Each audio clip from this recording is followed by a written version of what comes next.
Take a look.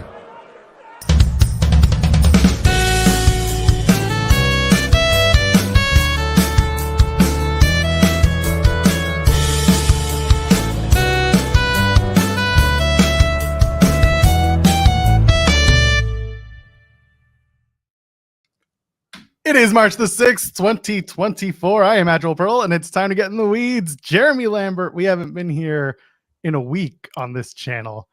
Everything has just gone away. We've eroded the viewership. Nobody wants to watch us. It's over. Nobody's here except for the chat who are currently praising us, which is nice. Hi, chat. Hi, Jeremy Lambert. We haven't been on screen together like this in a week, but here we are. We did it. We're back. How are you? I was on Monday's show. Different. Kate was there, and it was main channel, so everything was weird. Oh, it was main channel. That's right. Yeah, sorry about that. Kind of forgot about that. What have you been doing this last week, Joel? Not much. Okay. That was exciting. Well, so good talk, Joel. Great show. We'll see you on Friday when we have no guests. Before I get into that, I will tell you all right now that 11:15 Eastern, we are hoping to. We were scheduled to have Brian XL from House of Glory. He's in a tag team, of course, with Amazing Red and House of Glory called the Bookers, and of course, they've had an illustrious career, both men. So we're looking forward. Brian XL, 11:15 a.m. Eastern. New York wrestling fans, get ready. You should already know Brian XL. Who am I kidding? Right? I would hope so. Oh, okay. I don't know if you have anything to add about that before we launch into the how are we doing phase of our program. No, fingers crossed. I always get worried about these things until they actually show up. So fingers crossed. That's fair. So where were we? Last Wednesday, we were here. We did the show. I was in my dad's office in Ottawa, where my parents live. I was in the bunker. It was actually a nice room. The problem is there's just nothing behind that I could like make it look nice. Anyway, it's a room. So that was fine. It was they live in a condo, so it's not a bunker. It's just a thing. Anyway, so that was fine. For those that you guys know, my dad was in the hospital. He's out. He sprung. He left. He got up under his own volition and just ran out the door. So that's done. But now the real work begins. He's okay. We're okay. It was just a very, very strange week. I had already planned to be going to visits. The hospital trip just kind of happened the night before. And again, it was good and things worked out. It was just one of those really weird scenarios where, despite being in the hospital, he was fine. He got out. We're good. Everything that needed to be solved got solved. And he's back to it. Now the real work begins. And then Friday, we didn't do a show because I was traveling. You were traveling. I hung out in the Discord instead. It was nice. Did that. Play a little, Mario Kart on my Switch when I had a few minutes. Other than that, just watching way too much wrestling and spending a lot of time with the family. That's how the last few days have been. It's been something else. How about you? I took the Rock's advice this past weekend. Joel, you smoked some crack? Now go home and smoke some more crack. There it is. Did you see the Tom Campbell video? No. Where oh my God, he took the Moana video, the thank you. And at the end, have you seen Moana? Yes. So when he puts the woman in the cave, and it's the end of the song, they put in now go home and smoke some more crack, and just slams the door. It's very funny. It's on Tom Campbell's Twitter page. Go check it out. That promo ruled. Yes, it did. Absolutely ruled. I guess people were mad because it was so long. Whatever. Yeah. Who cares? They should have had the first half of the show do that 20-minute video he uploaded on the social media, and then they should have done the same promo. Just give him the whole damn hour. Who cares? It's The Rock. Let him cook. Let's see what The Rock is cooking here. Cooking crack and meth. We know. Crack and meth. The Rock hooking up with Walter White here. You know what the worst part is? Everything he said was factual. I even pulled up the charts and I posted them. What he said was true. The number one consumers of crack and meth in the United States were Phoenix and Mesa, respectively 1 and 2. It's true. There's some debate on the crack that it might be Traverse City, according to city data. I spent, by the way, way too much time researching this on Friday night. Fact checking The Rock, Jared Lambert. So City Data says Traverse City might be the bigger consumer of crack than Phoenix. So I don't know. Maybe if anybody in our chat wants to go to Traverse City and Phoenix and just take a straw man poll out there. See, why are so many people watching this show? This is the problem. You know where they're all watching? They're watching it on our X channels. They're watching it on Sean and on the Fightful channel, and for some reason not on our Overbook channel. But go ahead, leave a thumbs up on the video. Just hit the retweet if you're really just watching it on those plots. And subscribe to us if Fightful Overbooked. Why not do that? We got super chats too, but you can donate those any amount, get your question or statement read on the air. Go ahead and do that. So you were fact checking Dwayne, making sure that the crack and the meth were in the right spots, and I found Traverse City was the leader of crack. Meth they got. Phoenix they got that. Yeah, Mesa was number 2. Yeah, so big crack and meth towns there in Phoenix and Mesa and just all of Arizona. So this is really funny, by the way. Ryan Sullivan in the chat. By the way, happy belated birthday, Ryan. Saying happy belated birthday, Ryan. Talking about 60 people watching on YouTube. Meanwhile, we're looking at a counter that has everything, and it's saying over 1,000. It's very strange. It keeps going up too. Like, what's wrong? Something's messed up. It's broken. It's broken. It's 100% broken. Yeah, it's over. There you go. Yeah, I did. Josh has mentioned. Unfortunate. I'd like to think that like 2 million people are watching this show, but we're not huge on that website. Believe me, there are people who. What is that? What is Rumble? Right-wing bullshit website. Streamers who are like, man, my freedoms, I can be free here. That's where Power Slap aired their pay-per-view. Oh yeah, remember that? I went to the Trump rally on Saturday. Oh, that's right, it was in Greensboro. How'd that go? I mean, went past it. All right, yeah, went past it as I drove around Greensboro. If you maybe don't put out there what you did or didn't. Yeah, I know. We're gonna clip this. Maybe Vince Russo will say nice things about us. That's the only and singular time I'm ever going to allow us mentioning that fucking dork. 7 minutes. We're good. Oh God, yeah. It's not important. By the way, okay, so this is interesting. So Senior Nerd said, is Alexa Bliss releasing a pop rock song? Maybe her new entrance. I don't know about the new entrance, but I can tell you this. On our channel, I actually did an interview that dropped on Sunday with Manicat Records and ACW. Now, why is this important? Manicat actually represents Ryan Cabrera, and Manicat and ACW. Oh, by the way, Ryan Cabrera is Alexa Bliss's husband. So why is that important? Because I did ask about whether or not Ryan Cabrera was going to be part of the event that they were promoting, which is called Rock Out Brawl Out. They're doing that at the end of March in East Rutherford, New Jersey. Go check out that interview. Really fun time. Talk about music, talk about wrestling. But Ryan Cabrera does come up, and I got a very funny quote from the Manic Cat head there. His name's Pete. He's a good dude. So go check that out. But I didn't know about that. That Alexa Bliss was maybe doing a power song, just a song, power pop song. Do you think we can get Ryan Cabrera on this show?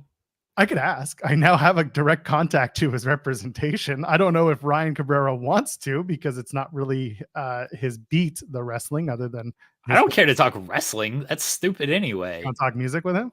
Yeah, we can talk On the Way Down. I was falling and you caught me. That's the lyrics, right? I don't know. What a friend, The Miz. We can talk about him. By the way, we didn't get to talk about this last week. I wanted to spend a solid hour on Wednesday, but we got so sidetracked talking about The Miz getting locked in the closet on Raw. He got out. Yeah, that was funny though. It was funny. He got out, unless that promo was taped earlier in the day before he got locked in the closet, and then he's actually still locked in the closet in the venue they were at last week, and he's just a shell of himself. He had a bucket full of drinks, so that was okay. He seemed like very unbothered by it all. He's recording videos. He's like, yeah, I'm here. They're trying to get me out. What are you gonna do? He eventually got out. He was in there with somebody, wasn't he? Yeah, somebody else was in there. Yeah, people were like, it's CM Punk. And I'm like, God, if only. That would be the best. They're friends now. They're best friends. Yeah, exactly. Yeah, they're best friends now. Man. So somebody asking is Brian Alvarez watching the show? Because the F4W YouTube just said, "Oh, hello." I assume that's Brian Rose. He kind of likes us. No, it's somebody else who's often on our show. Oh, okay. Someone who does a Tuesday. Yeah, there you go. Okay, so let me tell this. Okay, let me tell this. I story. often know who it is. Okay. Let me tell this story because I told it on FMC, but nobody watches that show. Thank God yesterday. So I went out with Sean Ross Sapp on Saturday. Him, Denise Salcedo, and I went to dinner, and then Sean and I went to a place called Corner Bar. That's where I lost my voice. I don't have a great voice today. Singing Creed. Me and SP3 and I were singing Creed. So anyway, we go to this place called Corner Bar. You got to show ID to get in, right? Sean hands the person his ID, and this dude's a big wrestling fan. You can tell once he does the ID, but he hands his ID. The bouncer, I don't know, whatever you're gonna call him, the ID checker is like, "Oh, Sean Ross Sapp. I know Sean Ross Sapp." And Sean's like, "Oh, do you?" And he's like, "Yeah, you're the dirt sheet guy." And Sean's like, "Oh, like, yeah, I guess so." He's like, No, I'm just kidding. Like, I really like your work. You do a good job." Sean's like, "Oh, thank you. And he's like, "Well, this guy here, he's also a dirt sheet guy." And he looks over at me. He goes, "Brian Alvarez?" I was like, "Oh, are you kidding me? Just calling me Brian Alvarez?" It's the hair. But I guess it was the hair. I guess so. But I was like, man, you can look at my ID. My ID doesn't say Brian Alvarez. Maybe did you have a fake? Was there a fake ID? Fake ID? No. Why would I have a fake ID? I don't know. Well, hold on. Can you do me a favor? Can you say -5 stars? Can you do that? How do you get a gold boat? -5 stars. See? Brian Alvarez. I'm going to blow my voice already here. That's fine. Better. I'm already worse than your load. I'm already getting so like my voice isn't great today. I've had doing the Creed and Limp Bizkit is what SB3 and I performed at karaoke. Creed and Limp Bizkit, and lost the voice. And then Sting's last match, I was of course cheering everything. So my throat's been sore the past couple of days, and it doesn't feel great today. And as the show was about to start, the wife leaves the room, she shuts the door, and then she opens the door back up, and she's like, "Don't do it." And I'm like, "Huh?" She's like, "Do not do it today. It's Wednesday. Don't do it. Your voice is already bad." And I'm just like, tune in at 11:45 Eastern to see if Jeremy Lambert does the Tony Khan bit with his usual energy to hurt his voice anymore.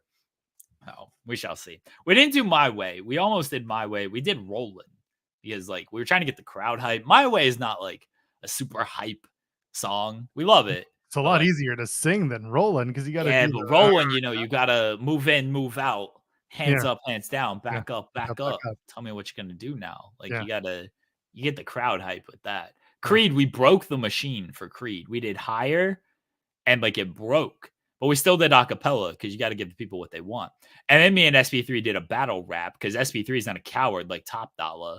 And so we did an impromptu battle rap as we waited for the karaoke machine to come back up. And then we did My Sacrifice. So we did the My Sacrifice.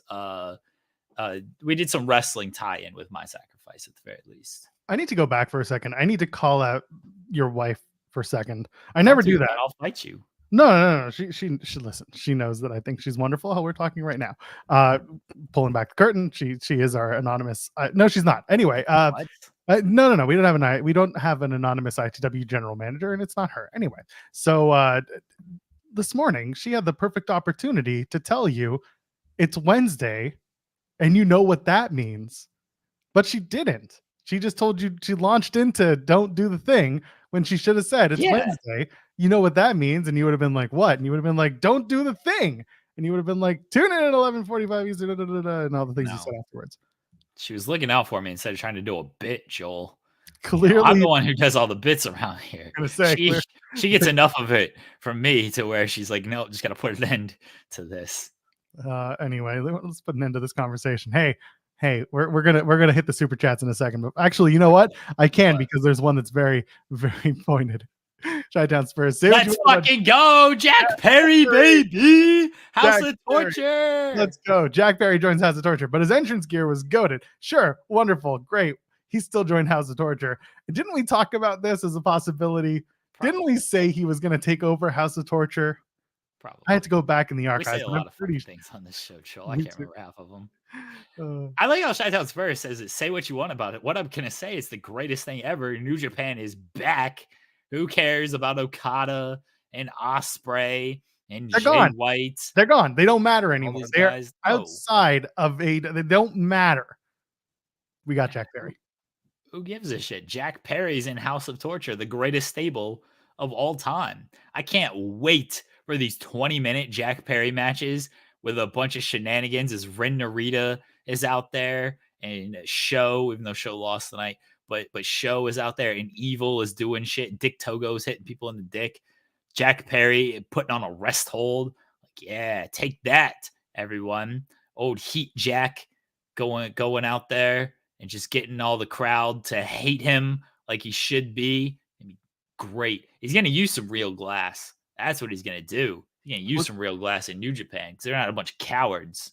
Oh, we got another super chat about that one. Yeah, but, that was a good setup, right? That was a good one. Jack Perry joining House of Torture.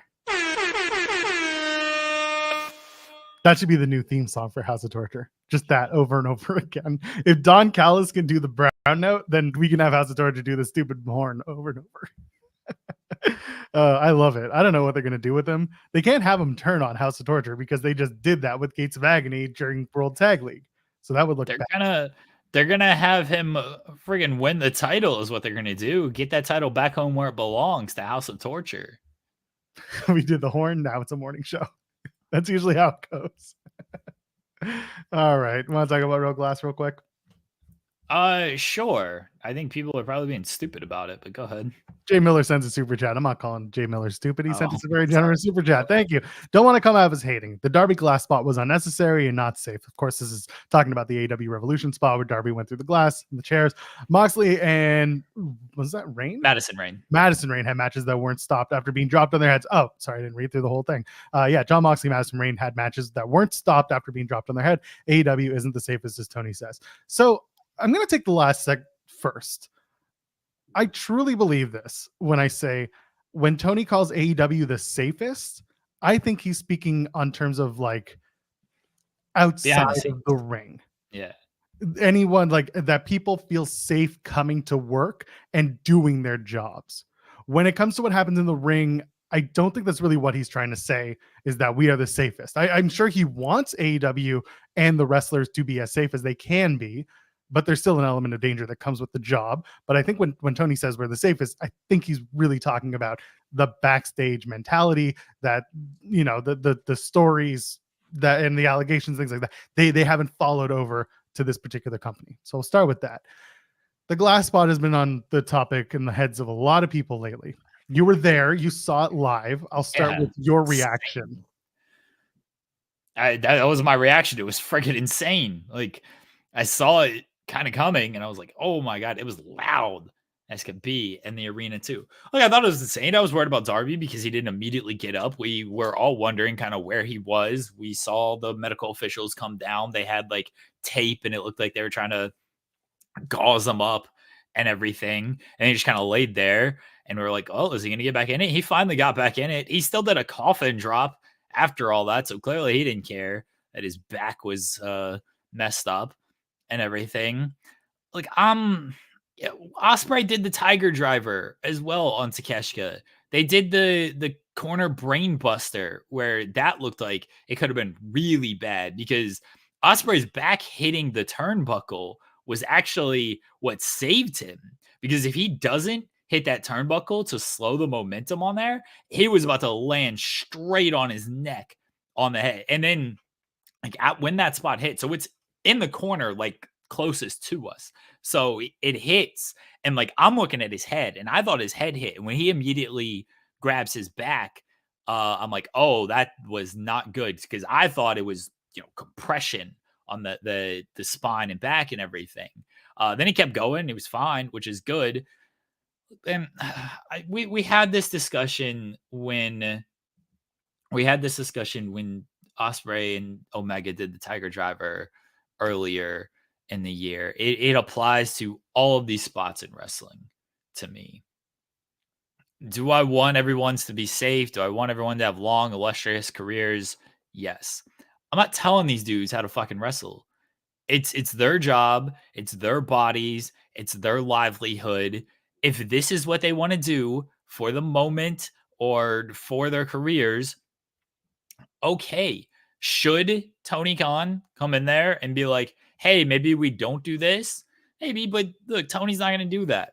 And I don't fully blame him for not doing that. Like, he allows them to have this control. This is what they want to do. Maybe there are spots that he's nixed and been like, you know what? Maybe we shouldn't do this on there. A pay-per-view show, Sting's last match, it wasn't going to nix anything. He was going to be like, go out there. Darby also, people really want to police Darby Allin as like he's going to be in a wheelchair when he's 40. It's like, well, seems like if he's okay with that, then fine. Maybe he'll have regrets when he's 40 and if he's in a wheelchair and stuff. The Hardys are wrestling. They were doing all this kind of dumb shit during their primes and everything. I don't think it was real glass. I don't know if it was what kind of glass it was. If it was sugar glass, if it was somehow just doctored of a mix to where it didn't completely it wasn't fully real and everything. But like, I'm not going to police Darby Allin how to wrestle. Darby Allin on his free time is going out there and jumping mini scooters on 50-foot ramps and shit. This man's about to climb Mount Everest. You know the death rate for Mount Everest? If you're really worried about Darby Allin, don't give a shit what he does as far as wrestling. I mean, you care, but like, don't try to police that. If you're truly, truly worried about Darby Allin, you think this guy needs to protect his life, be mad about him climbing Mount Everest. That's a lot tougher than, okay, I'm going to take this fall in Sting's last match. Look, the spot was insane. Bless him for wanting to do it. It ain't my body. If this is the stuff they want to do for our entertainment, I hope they're doing it in the safest way possible. I hope they do have long careers. I hope they not only wrestling careers, long livelihoods. I hope everything's okay. But this is what they want to do. I'm not going to police that. The only thing I'm going to add to that is, of all the wrestlers in AEW who continually do it and walk out unscathed, that's the guy who's doing it. It's Darby. Every time Darby's wrestling next week too. Like, he's not even like taking time off. And that's the thing. And he said more than once that he's okay to go out in a blaze of glory. And a lot of Punk stars, superstars, I'm not talking wrestling, I'm talking musicians, Punk musicians, went out in blazes of glory knowing full well that they were not here to lead long lives. They were going to lead the most fulfilling life they had. I'm not going to police that. Am I going to say, I wouldn't do that? Yeah, of course I am. Because guess what? I definitely wouldn't do it. But I'm not built like Darby Allin. Exactly. I'm not built like physically, I'm not. And also mentally, I'm not. And it's not for me to tell him no. If I was in a position to have that conversation with him, I'd be like, you sure? And if he says yes, then I'm going to be like, you're like. I'm sure he was asked, exactly. Like, hey, are you sure you want to do this? And he said it leading up to it. He was like, I'm going to do everything I can to make this memorable. Like, I'll die out here if I need to. Okay. So a couple of things. Josh saying he does crazy stuff all the time. That was really extreme. I doubt he'll do anything crazy anytime soon. He's climbing Everest in a month. Exactly. And I don't think people fully, and again, I'm not saying like, I don't think people are stupid. No, I don't think people fully understand the amount of preparation, both mental and physical, that it takes to do something like climb, not just any mountain, Everest. I'm way more worried about Mount Everest because, like, I don't know what kind of training he's actually had. Like, well, yeah, he's not going to do anything crazy in a ring because he's climbing Mount Everest in a month. So he's not going to have time to do anything crazy in a ring. Even then, he might just be like, write me off by putting me through a steak full of whatever. Like, I don't think they're going to, I think if I had the book and I was told, how are we going to write off Darby, so to speak, I would just be like, just say what's going on. He's been very public about going and climbing Mount Everest, to the point where he says it in a media scrum every time he's there. Like, it's not a secret. It's not a canonical secret. Just be like, this is his last match, and then he's going to go conquer Mount Everest and wave the flag of AEW in the giant mountain. Like, good enough for me. But if you need to write him off, then yeah, just you could do a beatdown second, or he gets taken out backstage and it's so bad, but they don't show everything because they should be preserving his body for a climb like that. People are saying like the Hardys are a bad example because Jeff turned to pain meds and everything. Darby's straight edge. I mean, maybe he does so much that like this is what, but he's straight edge, and he's been straight edge for a very long time. Again, I would like to think he will stick to that. Usually when you're straight edge, I don't have like all the examples in the world, but those people really believe in that lifestyle and they don't go away from it. Like, they do not stray away from that. So that's why I used the Hardys example, because I'm relating it to Darby, who is straight edge. Mick Foley, Mick Foley he wants to do another death match, and he wants to do another death match because the preparation will help him lose weight and everything is what he said. Like, I want to prepare for this. Foley has a little trouble walking around, but he acts like he doesn't have any regrets when he's come to all of this kind of stuff. And again, he wants to do another death match. So there's more examples than just the Hardys out there. There's still whatever Darby wants to do, man. Bless him. Absolutely bless him. The other thing I want to mention, Jared says he's not doing it for a hot dog and handshake. I think that's like kind of key as well. And why I am a little bit more forgiving on this too is like they're doing this at these big time AEW pay-per-views. Like, these are the second biggest pay-per-views in the world. I'm going to give a little bit more leeway to that. They're doing this in front of 10,000, 15,000, 20,000 fans on these shows. If you're trying to do this in front of 50 people in Topeka, then I'm be like, hey, maybe let's not try to do all this for, the hot dog and the handshake and everything. These guys are getting paid really well. They're doing it in front of the biggest crowds almost possible. Like, they have a little bit more leeway and grace to me for that compared to independent wrestlers who might want to try to do this stuff. And we've seen independent wrestlers do a lot of random spots, big time spots. Like, yeah, that's probably not the safest thing in the world. They want to do it, that's fine.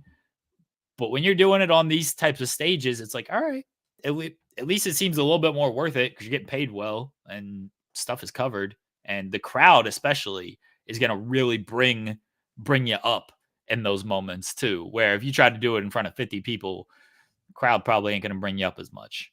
Well, listen, this will bring the crowd up.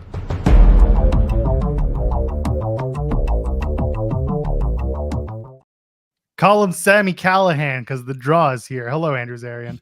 Oh, hello. How are you? How are you, Jeremy? Andrew Zarian, nice eyebrows. Thank you. You're not a fan of money clips? I hate Okada's fucking money clip. The movie does. It sucks. Oh, a money clip. Okay. Yeah. I thought you were talking the about actual money clip is fine. I think there's a movie called Money Clip that I think that's Money Ball, and then there's Money Plane. Yeah. Money. I recently went to I was a big money clip guy. I love money clips, but I just went to one of these. I went to one of these very narrow card wallets. Ridge. They don't sponsor us. They're too big, those things. They're too bulky. I don't want to sit on a piece of metal. You know what I use for my wallet? Here, let me show you what I use for my wallet. Here it is. Here it is. It's my phone. Okay. Where's your ID? Where do you put your ID and credit card? I could always get one of those magnet attachments in the back, but I never need my ID for the places I go. When I need it, I throw it in a little thing. You're in Canada. It's based on the trust system over there. Pretty much. You could do anything up here. It's wonderful. See you guys at Dynamite on the 20th. How does he get in? Oh no, he just shows up and says he got a ticket. Where's your ticket? Oh no. All right, go right in, sir. Yeah. Classic. My uncle's method of getting us into events. Yeah, exactly. I remember we talked about this. Just Yeah. I'm the photographer. It's good enough. I'm the guy. I got a vest on. Look, as I say that, I have to take this call. Second time this week. You gotta stop overcharging people. He'll be back. He always comes back. Oh my goodness. What's that about Rainmakers? I don't know what we're talking about. Bull Nakano. I like Rainmaker. That's fine because like he actually lays in on that money clip. Like it's like seen as STF. There's the easily slipped out of it. I don't know why they would have their notepads out. He's gone. Yeah, we don't break any news on this show. We've never broken an ounce of news on this program. Not one time. We've never in an official or shilled paid capacity. Not once. Don't know why people watch this show. They just take clips and send them to people, bro. Anyway, Bull Nakano, Hall of Fame announced today. Yeah. That's some good stuff. Who's gonna induct the first ever Japanese woman into the WWE Hall of Fame? Sonny Ono. Okay, yeah, that probably makes sense. I just assume it's Sonny Ono. So my feeling is they're going to get Medusa because they have that, that makes sense. Their experience. Medusa's a Hall of Famer, and they did the WCW run together. The only other person, but here's the thing: like Medusa, I also kind of had pegged to do the Paul Heyman induction. Why? Because of the Dangerous Alliance and because they've been very close up to this day. No. Like very publicly close. And also, who inducted Medusa? I don't remember. Pretty sure it was Paul. Okay, but that doesn't mean she's going to do his induction. No, it was just someone that I had pegged. You think it's going to be what? Tommy Dreamer? I think it's probably gonna be like Punk. Like I think Hedman's like Heyman, Victor Hedman. Victor Hedman, Tampa Bay Lightning defenseman. Trade deadline's on Friday. He's not gonna get traded. Heyman's like the headliner. Like for now, allegedly. Yeah, but like no offense to Medusa, I think Heyman will be the headliner, honestly, because who are the other choices to be the headliners here? So I mean, everyone's hoping, I don't want to say expecting, a lot of people are hoping that Wyndham Rotunda, Bray Wyatt, is the posthumous inductee. It would make sense. It also might be that they want to wait until next year, but that's kind of a name that people have jumped out with. And by the way, the end of the show for sure because it's very emotional.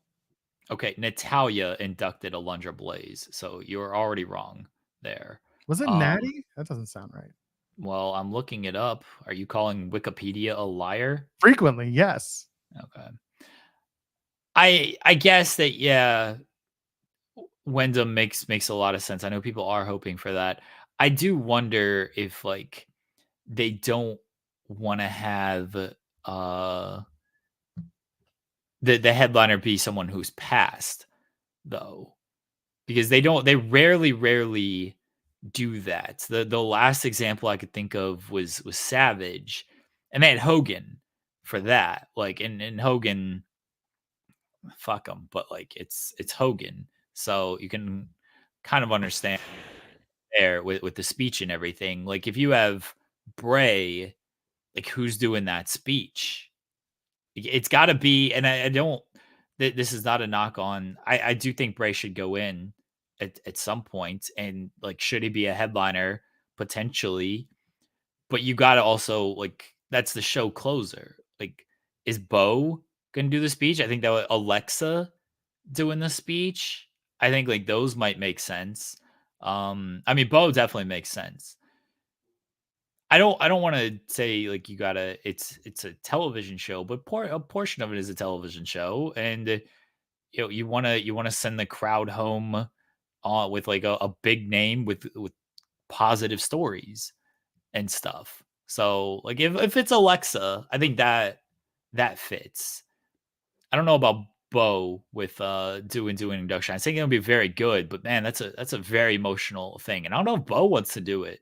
Like it's less than a year by the time this thing happens. It's a lot less than a year.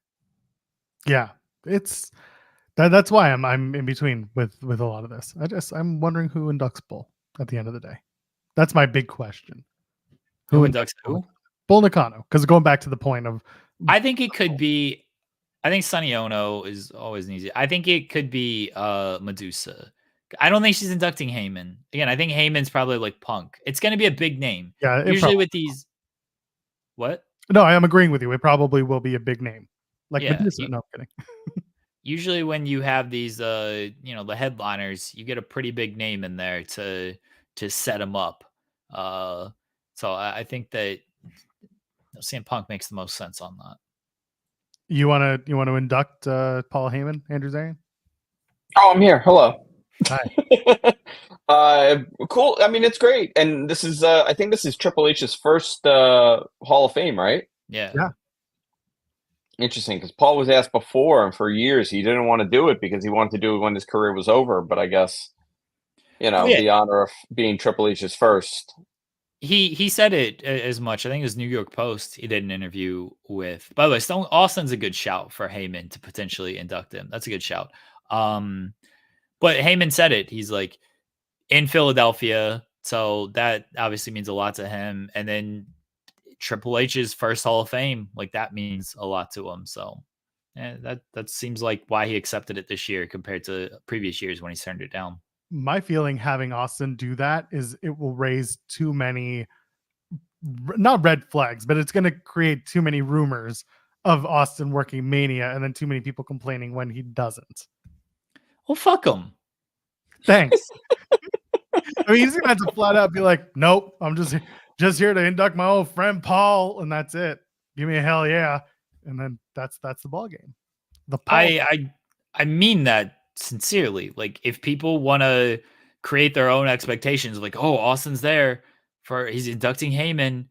If he's not announced for the show, don't expect him to come out and work the show. Maybe he'll do something, but no, fuck off if you create that own expectation for yourself just because Steve Austin is going to induct his friend into the Hall of Fame. They're stupid. Well, there's only technically 3 spots left in the Hall of Fame because last few years they've only been inducting 5 like people, 3 individuals, a tag team or a celebrity, and then the Warrior Award. So we're at least 2 deep in the individuals. Okay. So Batista, anytime now. Let's go. How about Sid? How about Sid? I agree. I always think they should be inducted. They got to find them first. Sid, he's one. I mean, it's interesting because we're running out. I mean, I wonder if we're running out of names or not, because they've gone through a lot of those guys over the last couple of years, and they've inducted a lot of people. Maybe we'll get another ECW one, That's partially why I think they've kind of cut down on some of these, years where they've inducted 8 or 9 people. Yeah. And then they're inducting full groups. So that's the other thing where people then become 2-3-time Hall of Famers based on their participation individually and then in a tag team and then in a group. It's only, a matter of time before No Limit Soldiers get inducted and Booker T has another ring around his finger. No. That'll be great. Can they do so Zarian mentioned an ECW person. Like who do you put there? Who's the ECW person you have in mind to potentially The Sandman. I want that Hall of Fame speech. I think it should be the Zombie for being honest. Oh, that's a good one. That's a good one. The Zombie's dead. I'm pretty sure the Zombie's been dead. He's a zombie. Well, I mean, yeah, I guess literally technically dead. I think he's been gone for a while. Well, it ain't gonna be RVD, I can tell you that much. Well, RVD's already in, so that's fair. No, you're right. It's not going to be RVD. See, I'm right. Sabu. That's a good one. I want Sabu. I mentioned Sabu as possibly inducting Paul because I think that would just go off the rails so quickly and so surely. Cronus. We could induct Cronus. Chris Chetty. Mikey Whipwreck. Taz's cousin, Mikey Whipwreck. Taz's cousin, Chris Chetty. We could, all the FBI members. Oh, Guido's still running around. He's still working the indies. He's working MLW, isn't he? He has worked. He's worked MLW. He's worked TNA in the last few months. He's everywhere. I once saw him in a bathroom at Greektown Pro Wrestling. Said, "Had a great match," and he's like, "Oh, thank you so much." Shook my hand, and I'm like, "I'm glad I just saw you wash that hand." What do you guys think of the new Dynamite logo? Looks like a logo. Yeah. It's very colorful. Are we getting tunnels? That's all I give a shit about. Tunnels. So did I send you guys the one that I did send you guys the one that I was sent? Yeah. Yes. My colors were off. Sorry. Same font. It's they're harkening back to their original like colorful 90s style logo, which is cool. Yeah. And then they just upgraded it. It looks fine. I mean, we'll see what the actual set looks like. It's like a cam girl setup. I like it. You got the LEDs in the back. It's a Twitch stream. Perfect. All they need now is to wrestle in a ball pit. That's allowed on Twitch. It is. You don't need a separate. Totally allowed. That's right. By the way, I'm gonna stream like that this summer from my backyard. I'm gonna do a hot tub stream this summer. I'm gonna put on my Speedo, and then I'm just gonna get oiled up, and I'm just gonna sit in a ball pit for like 4 hours and get super chats. It'll be fantastic. It's a hot Z summer, baby. And it all starts in April. It all starts in April. Oh God! So, what are you doing today, Andrew Zarian? Well, I've had this whole week. I've had a crisis for one of my clients. I've been putting out fires, so every time when I call into the show, I get a phone call. So it's been eventful. Nothing, just work. I got a lot of work this week. Have you considered not doing the work? Yeah. You know what? I do daily. I think about winning the lottery. I think about, should I play the lottery? I mean, that's my only way out at this point. I got to win the lotto. And I don't need much, like 25 mil. That'll be enough. Yeah. I don't need much, just 25 mil. That'll be good.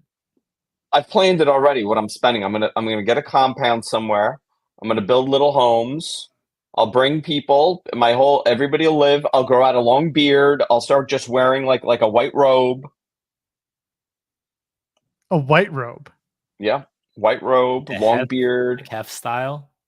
No, I'll do these speeches about enlightening your life and how to follow me, and and then the FBI will show up and they'll start saying I'm like David Koresh. He's like David Koresh. Are you Jesus? What's your favorite color of Kool-Aid?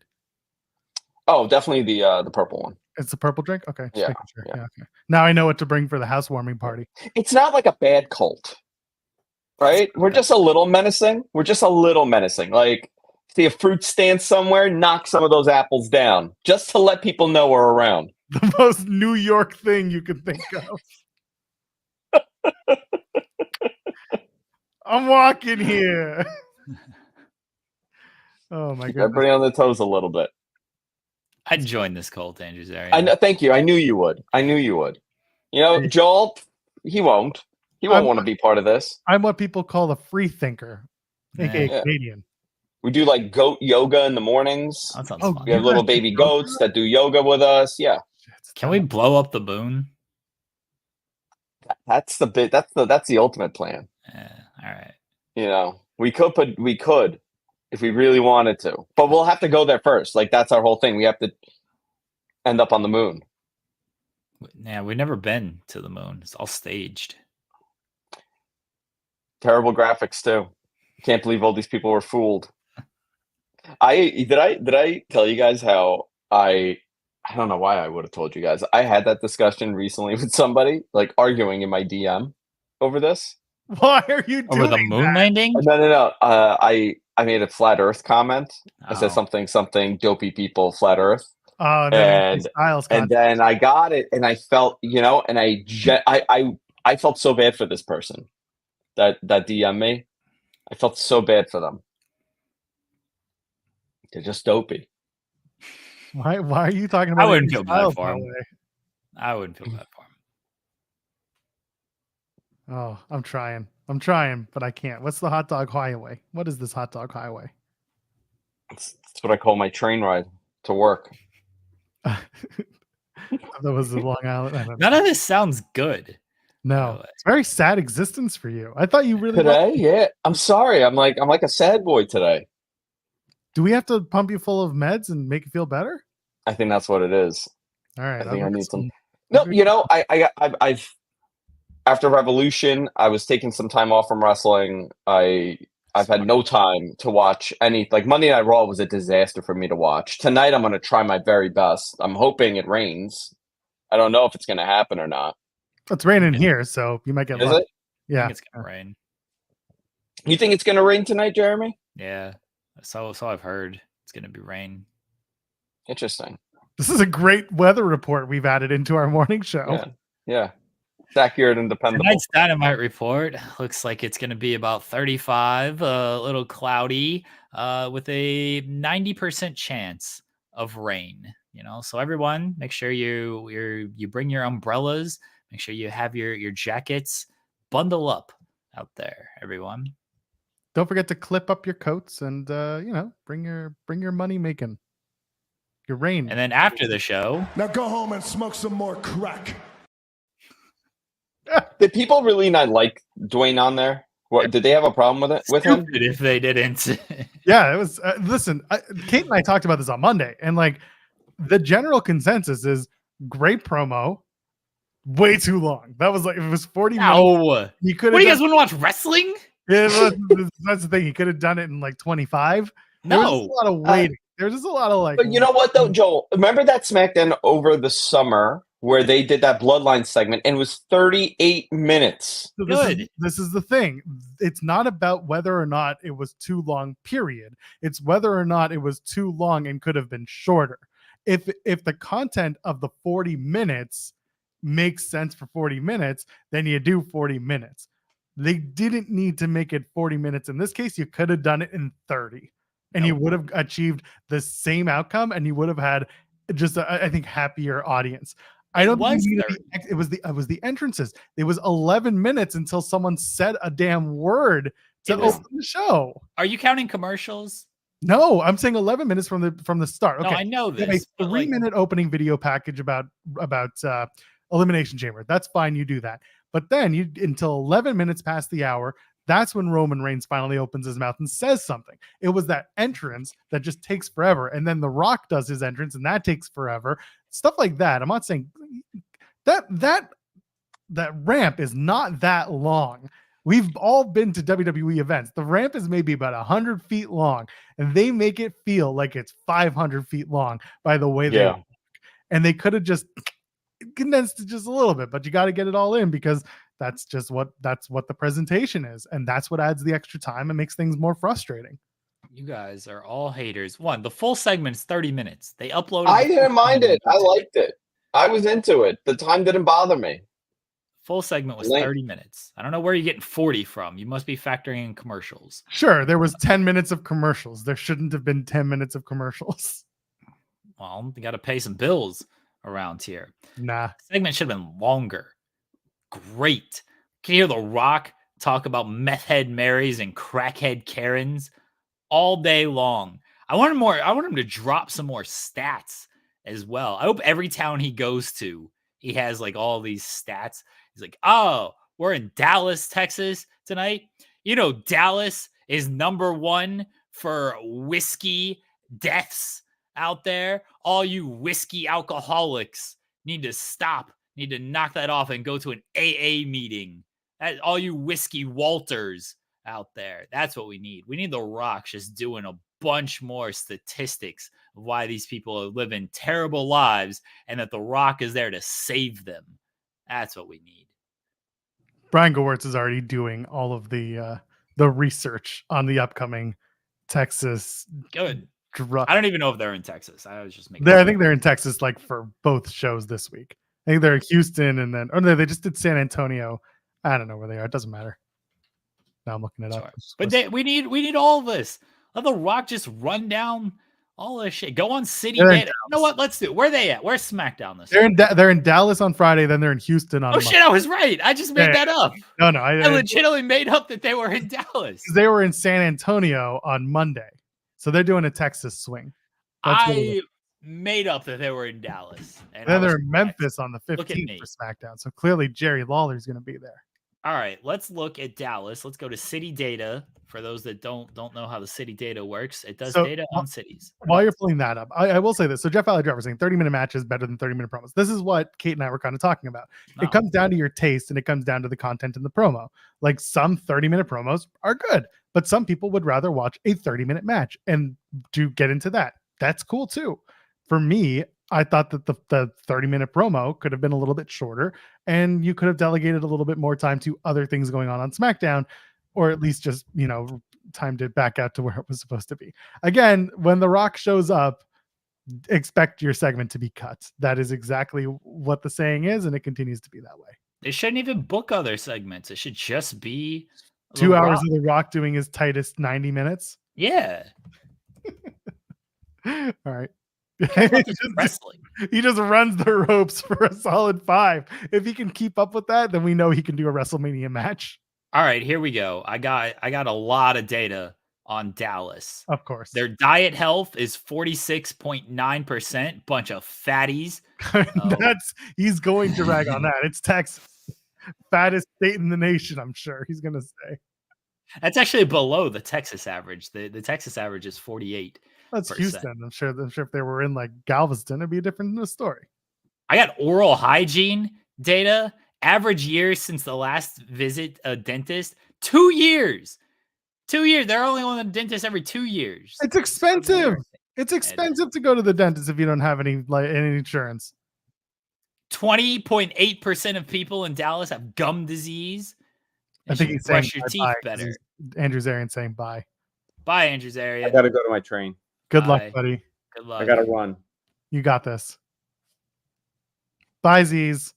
I'm going to kick him out. All right. All right. We'll keep going. People that were ever obese, 47.1%. People that are obese, 36.6%. Here we go. Here's some drug use for everybody. The drug use actually isn't terrible. It's all Dallas. pot. It's all pot. Crack is 20.2. Meth is 12.1. Yeah, marijuana is 63.2. But like that's everybody. So what are you gonna do? Yeah, they got urinating. Dental insurance being separate from regular health insurance is a scam. I agree with that. 100%. Yes, I agree. Yes. They have urination stats. Insane. City data. I don't know how legit this stuff is, but it's hilarious. The stuff that they come up with. People 40 plus that have ever had wisdom teeth removed. 62.4% in Dallas.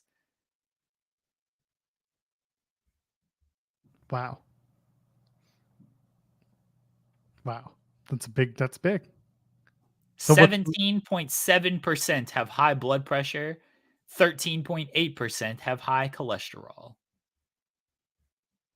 So what's The Rock gonna harp on? Cholesterol, fat, all that stuff? Is there anything about poop? Because he got diarrhea, Dwayne, and he got Seth is gonna be there on Friday. Let's see. Alcohol use, sexual behavior. People 18 and plus that have ever had sex, 97.8. He's gonna celebrate that. It's The Rock. He's gonna be like, y'all having sex. So don't do that one. Is there one about teenage pregnancies? Because he'll absolutely harp on that. Let's see here if we have teenage pregnancies on the city data. Oh, here you go. There's a lot of sex data. Chi-Town Spurs hitting where it hurts. Rock can just compare Cody to Dak Prescott. And you got Seahawk in the audience gonna just run through the audience just to beat up The Rock. Let's see. I don't think he's gonna touch wildfires. He's not gonna go too political. He's got to go political and on edge without getting everyone upset in Texas, because they got guns in Texas. They got guns everywhere, but they especially have guns in Texas, and it's entirely possible that that's what he does, is talk about the guns. I'm not seeing anything on poop. Seth got him. He got him. There's nothing you can do. Diarrhea Dwayne, and that's it. Now Seth can just harp on that, because you got Brian Gewirtz just being like, I don't have any stats. There are no stats on it, Dwayne. And Dwayne be like, you got to find something. You got to find stat right now. Brian Gewirtz probably wrote the diary of Dwayne. He probably did. Guys like call him shit stain Seth. Oh, that's probably what they're gonna do next. Oh man, and Ali Khan sent a super chat saying, anyone feel like Seth is looking like the biggest geek? So I got a lot of people who are just like, I don't like that he's kind of throwing away the World Heavyweight Championship story. I don't like that Seth is calling him Diarrhea of Dwayne. So on and so forth. The Diarrhea of Dwayne thing was very much him meeting The Rock at his level and just like doing it for the sake of getting a rise out of The Rock. That's how it felt to me. The World Heavyweight Championship story, he keeps coming back to it because Drew keeps forcing him back to it. And I think that's going to be the story, is Drew's just going to be like, take me seriously, you idiots, or else I'm going to have to do something that makes you take me seriously. And that's going to be the story of the World Heavyweight Championship. My only concern there is that it turns into Seth retaining successfully because he took everything too seriously, and the guy who, or not seriously enough, and the guy who wanted everything too seriously and forced him to take it seriously, forced Seth to take it seriously, and then Seth showed him, I could take it seriously and beat your ass. I don't think that Seth should retain. I think that Drew should win. But if that's how they play the card and that's how they play the story, then I can see that's how it ends up. Seth is going to win, and then like Damian Priest is going to cash in. It's going to be very sad. Drew should win. Just have Drew win. Cares. Seriously? Drew should win, and I don't even think he's like trying to get him to take it serious or whatever. He's just trying to be like, hey, maybe you shouldn't concern yourself with bloodline, dummy. And then that's that. And Seth is going to keep concerning himself with bloodline. Drew's going to be like, all right, sure, be an idiot. I'll just take your title. What's up? All right. I mean, again, this is why I'm sitting here trying to like figure out how they go about doing it, because I think Drew should win, but he can't force Seth to pay attention to him so often without Seth eventually saying, okay, I'm going to pay attention to you, and then beat him. Because that's kind of like, that's the babyface trope, is that the heel is poking the bear so often that the bear comes back and wins and retains or wins. That's kind of like the crux of the story. Right, but they don't have to do that story. They can do the story of Drew keeps telling Seth, quit concerning yourself with bloodline. I'm going to keep beating your ass. And Seth is just going to keep he's going to stretch himself too thin. I think that's the real story here, is that Seth is stretching himself too thin because he's already got the injured back. He's got the injured knee. He's worried about bloodline. He's worried about Drew. Eventually all that shit catches up to you and you lose. Yeah, I can see it that way. I can see it being that way. I'm looking at our numbers being very weird. I don't understand why. I gave up on it. I truly believe that X is broken. Twitter is broken on this. It says 1,600 people alone are watching on Sean's Twitter. Cool. So the bots are out. I'm sure that there are nudes in bio. Anyway, my pussy is in the bio. Yours too? Good for you. House of Glory's Brian XL is scheduled to join us in about 15 minutes. Fingers crossed. That's right. What are we gonna ask him about? What are we gonna talk about? Do you not know? No, I don't. What are we gonna talk about? There's the big House of Glory and Revolver show. Revolver show? Yeah. Okay, I can do that. I can do it. I promise. I can do it. Be a professional, Joel. No, never. Ali Khan says, who takes the pin in the tag match? I say Cody. I've been saying Cody too. I've been saying it should be Cody who loses, and then he has to fight back on night 2, because the ultimate comeback is, beating the people that beat you and having to come back from, that 3-1 deficit. I think that Cody should lose, and then Cody should lose again on night 2. Really?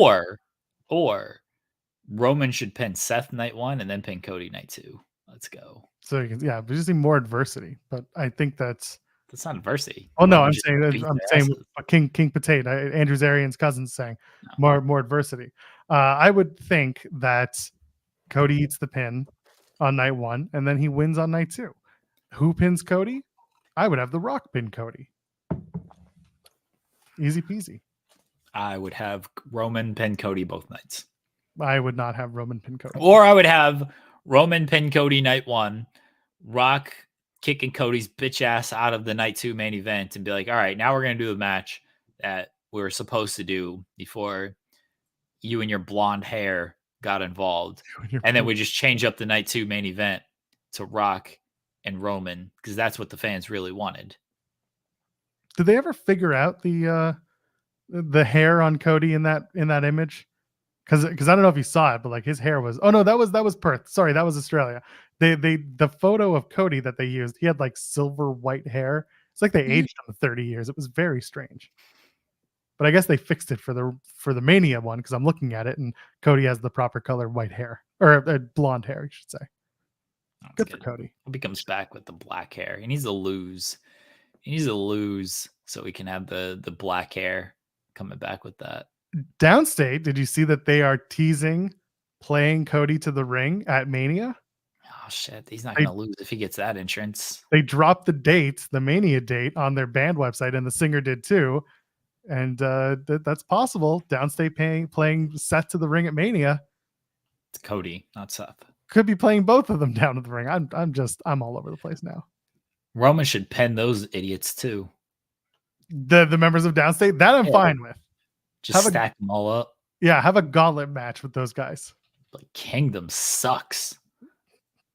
Do you think they can get him to do what's the oh my god, the karaoke version of Kingdom? I have a version of it. Do you? Yeah, can we have Roman sing it? Why would Roman sing it? Because he can then make up have The Rock sing it with some new lyrics. All about crack and meth and Pharaoh and just talking shit in the lyrics. Why not? I don't know if The Rock does like, he's not that kind of singer. Like he'll do a crooning version of it. Yeah, Rock's very chill. Yeah, he's Jimmy Buffett, laid back singer. Oh, let's go. Rock ain't doing like heavy metal stuff. I'm not Downstate's not heavy metal. King's is not heavy metal, but like no, they're hard rock. Yeah, it's a rock song. Rock don't do rock. Rock does chill. The Rock says. Or rap. That's fair. It doesn't matter. If Downstate appears live, Cody's downfall will begin just like last time. It has been written. It's true. Last time Downstate played live, and it was awful, was at AEW, and he lost. Cody lost that match, didn't he? I don't remember. Is that All Out 2020? No, it was before. It was Revolution. It would have been Revolution. Was 2020. That the neck tattoo match? Was it? Someone's got to pull it up because I don't remember. Revolution was the neck tattoo match. So Downstate plays Cody Rhodes. AEW. AEW Revolution. Yeah, because I knew it was just pre-pandemic. So there you go. Cody went all out. And he's like, I'm going to get the live band. I'm going to get the neck tattoo.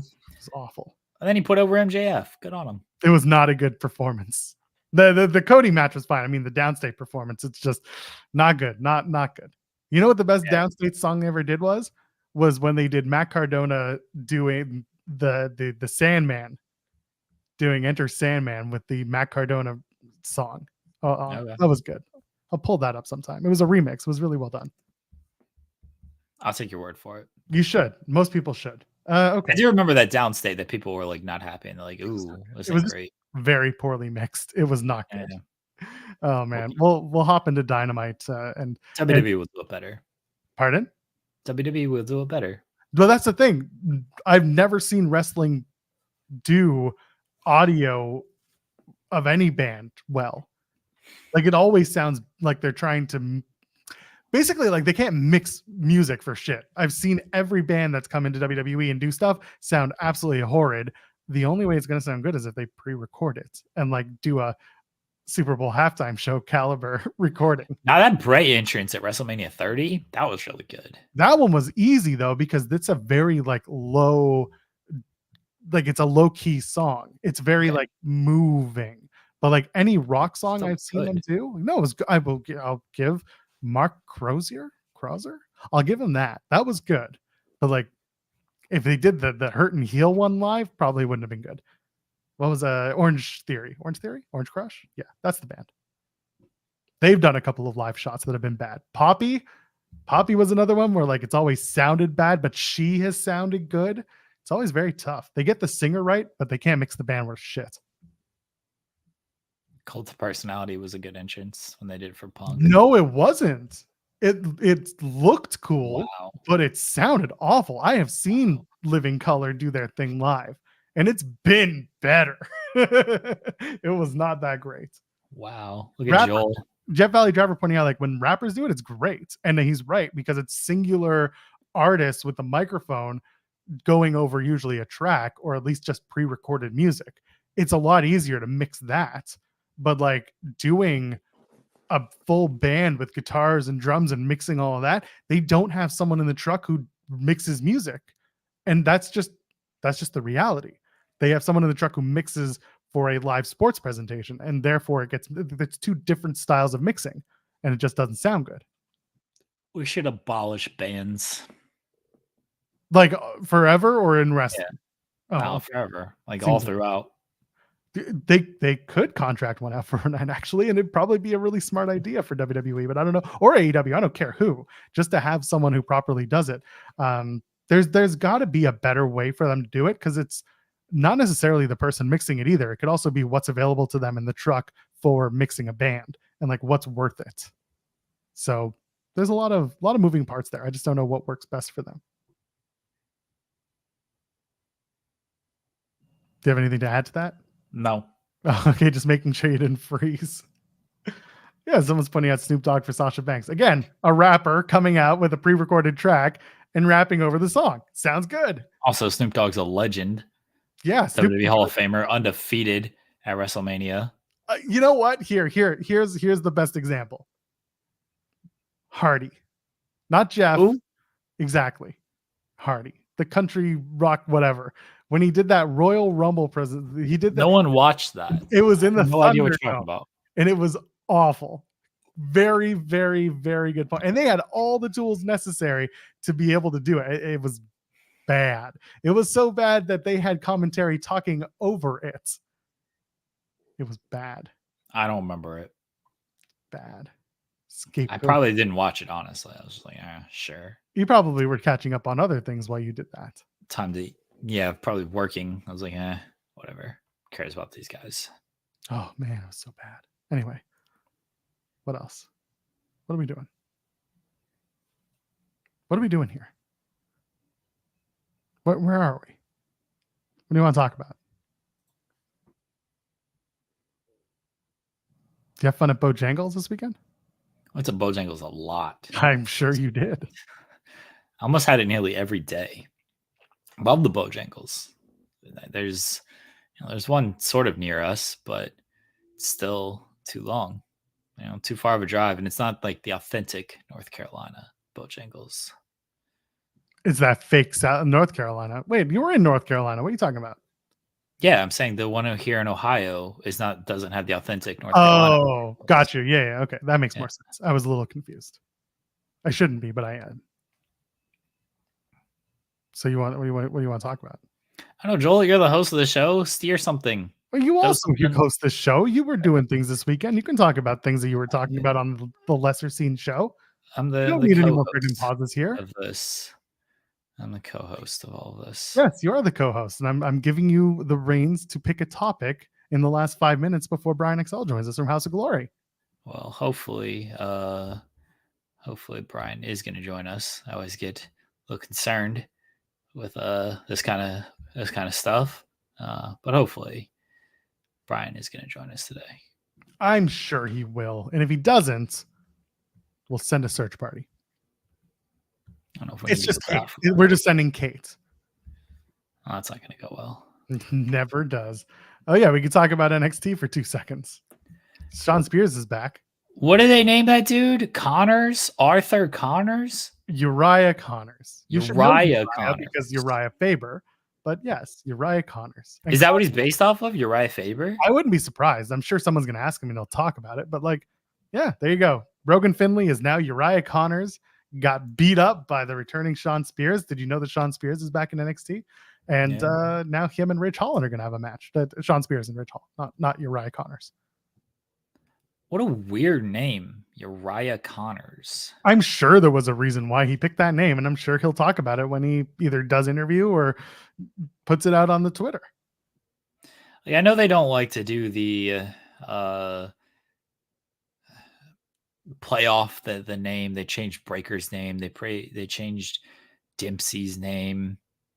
But like Braun Breaker, maybe Uriah Connors will grow on me. But like Braun Breaker, I was like, all right, you know what? Like that's kind of cool. Charlie Dempsey kind of rolls off the tongue. Uriah Connors, just a weird name. It is a little weird, but it's one of those we might get used to it. I don't know. I'm sure we will. That's the whole point of this stuff, right? Like that's the whole point. But like, when Trick Williams debuted as Trick Williams, did people take him as seriously as they do now? Probably not, because no, I think they did. Trick Williams, that's a cool name. Trick Williams. Was it? I'm not trying to troll. Like, was this a name that people immediately were like, that's a cool name, or was it just like Trick? Like, that's not a name you hear so often. Trick Williams was a pretty badass name right off the jump. He could have picked that, not Trick.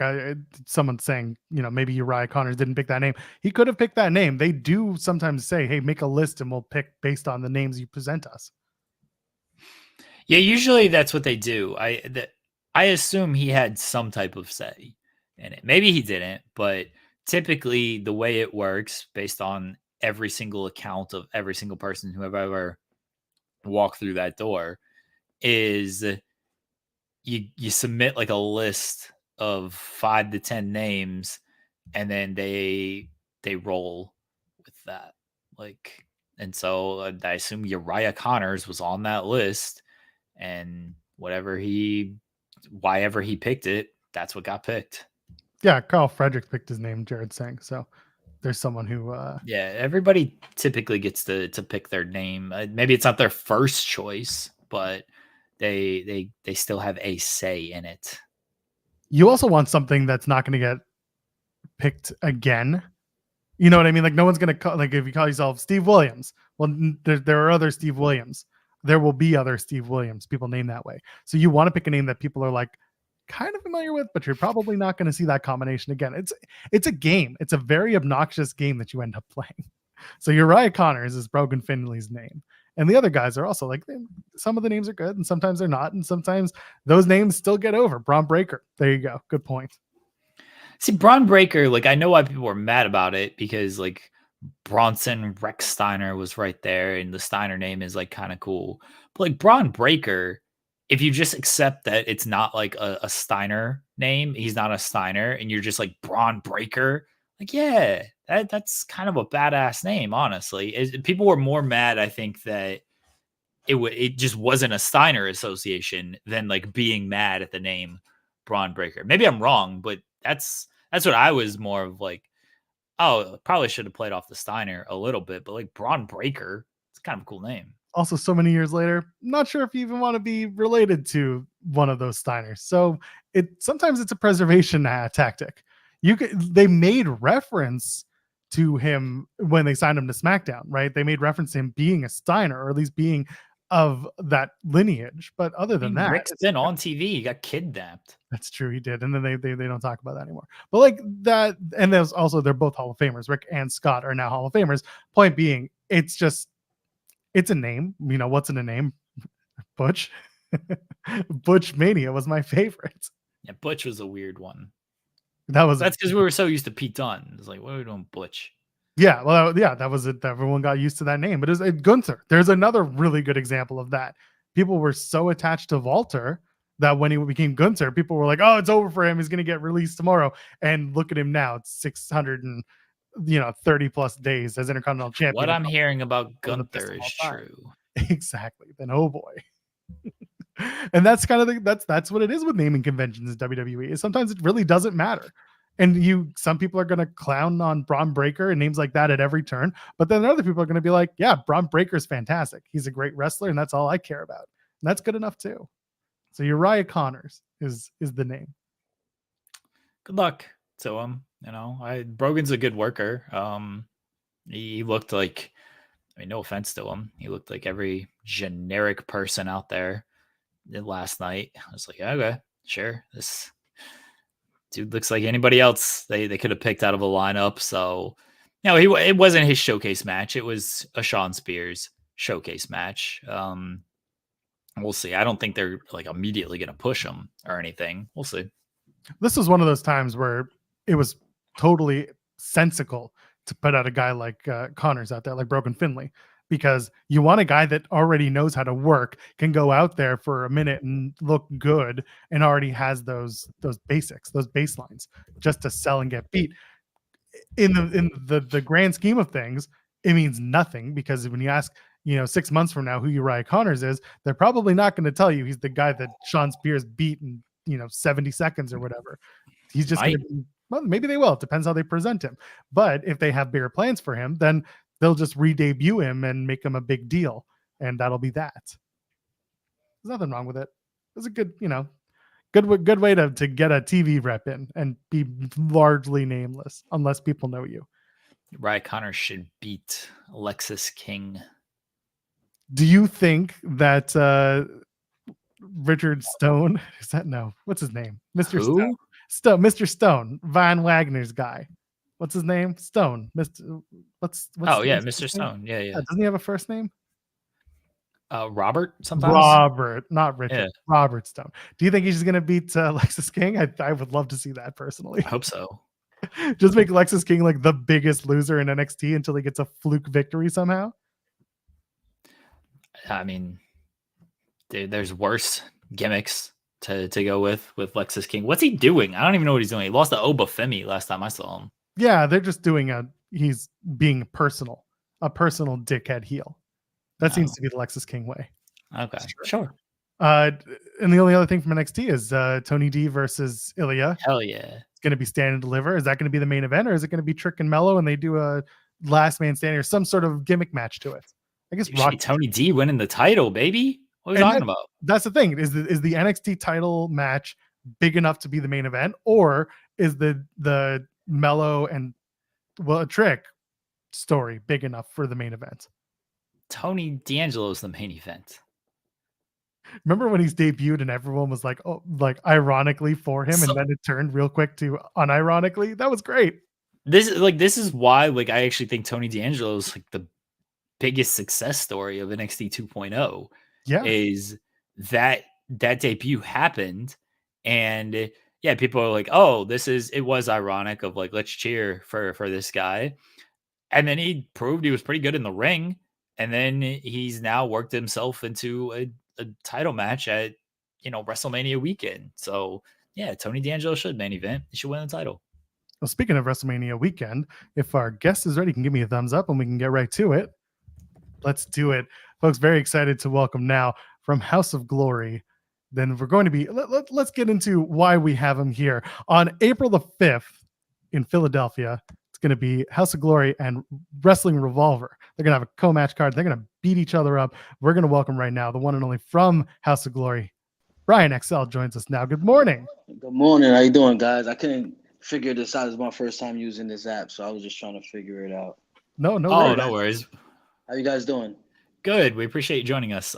Thanks for having me, man. Thanks for having me. I'm a big fan. First question. Don't say you're a big fan. That's that's pressure on us now. sorry that you watch it or keep up with any of our coverage. The House of Glory Wrestling Revolver show. Talk to us a little about this and how it came together working with Sami Callihan's promotion. So we've been running shows since 2011, and we've been in New York. We never really ran events outside of New York. So we were just comfortable where we was at, and we just felt like this year would have been a perfect time to make a move to run a show outside of New York. And Sammy's a good friend of mine, and he's been killing it with Revolver. They've been traveling all over, and that's the things that that's what we trying to do. That's our goal for this year, to travel in different places. So me and him just going back and forth for a couple of months, and the opportunity presented itself, and then we're like, you know what, let's just do it, and we're doing it together. Now, speaking of doing it together, you two have matched up in House of Glory once upon a time, you and Sami Callihan. Any ongoing talks of a little rematch going on there? Oh man, I'm an old man. That was a long time ago. Yeah, I spoke to him about it, and let's see what happens. It's 10 years ago. I mean, we could bring that right back. Yeah, I wish, man. Yeah, Sammy's really talented, man. He's a good mind for wrestling, and he knows a lot. You know what I mean? And that would be great, man. I would love to wrestle him if the opportunity presented itself. So we're confirming not retired right now. I know you haven't wrestled for a little bit, and then even last year was just kind of you take select kind of matches, usually teaming with Amazing Red, but still got some matches left in you. Yeah. So for me, it's just I bounce back and forth. Like, sometimes I want to be a wrestler, and sometimes I don't.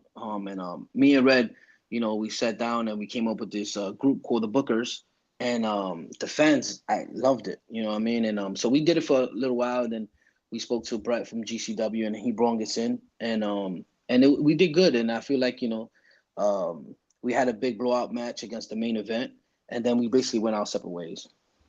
For me, it's more like focusing behind the scenes. Yeah, that's just, that's my thing. That's why I like to do it instead of just being in the ring. I like being more of the promoter. How's that shifted your view coming from being an in-ring talent to moving into a booker and promoter position? Has that been advantageous? Has it been more of a struggle? Talk to me about that experience.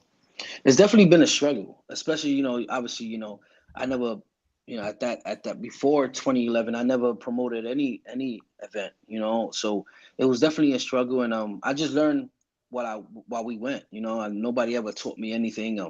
And then I started really was passionate about it. Started doing my homework and basically, try to put the best matches I can, and that's what I did. I put a lot of dream matches together. We put Amazing Red versus Rey Mysterio Jr.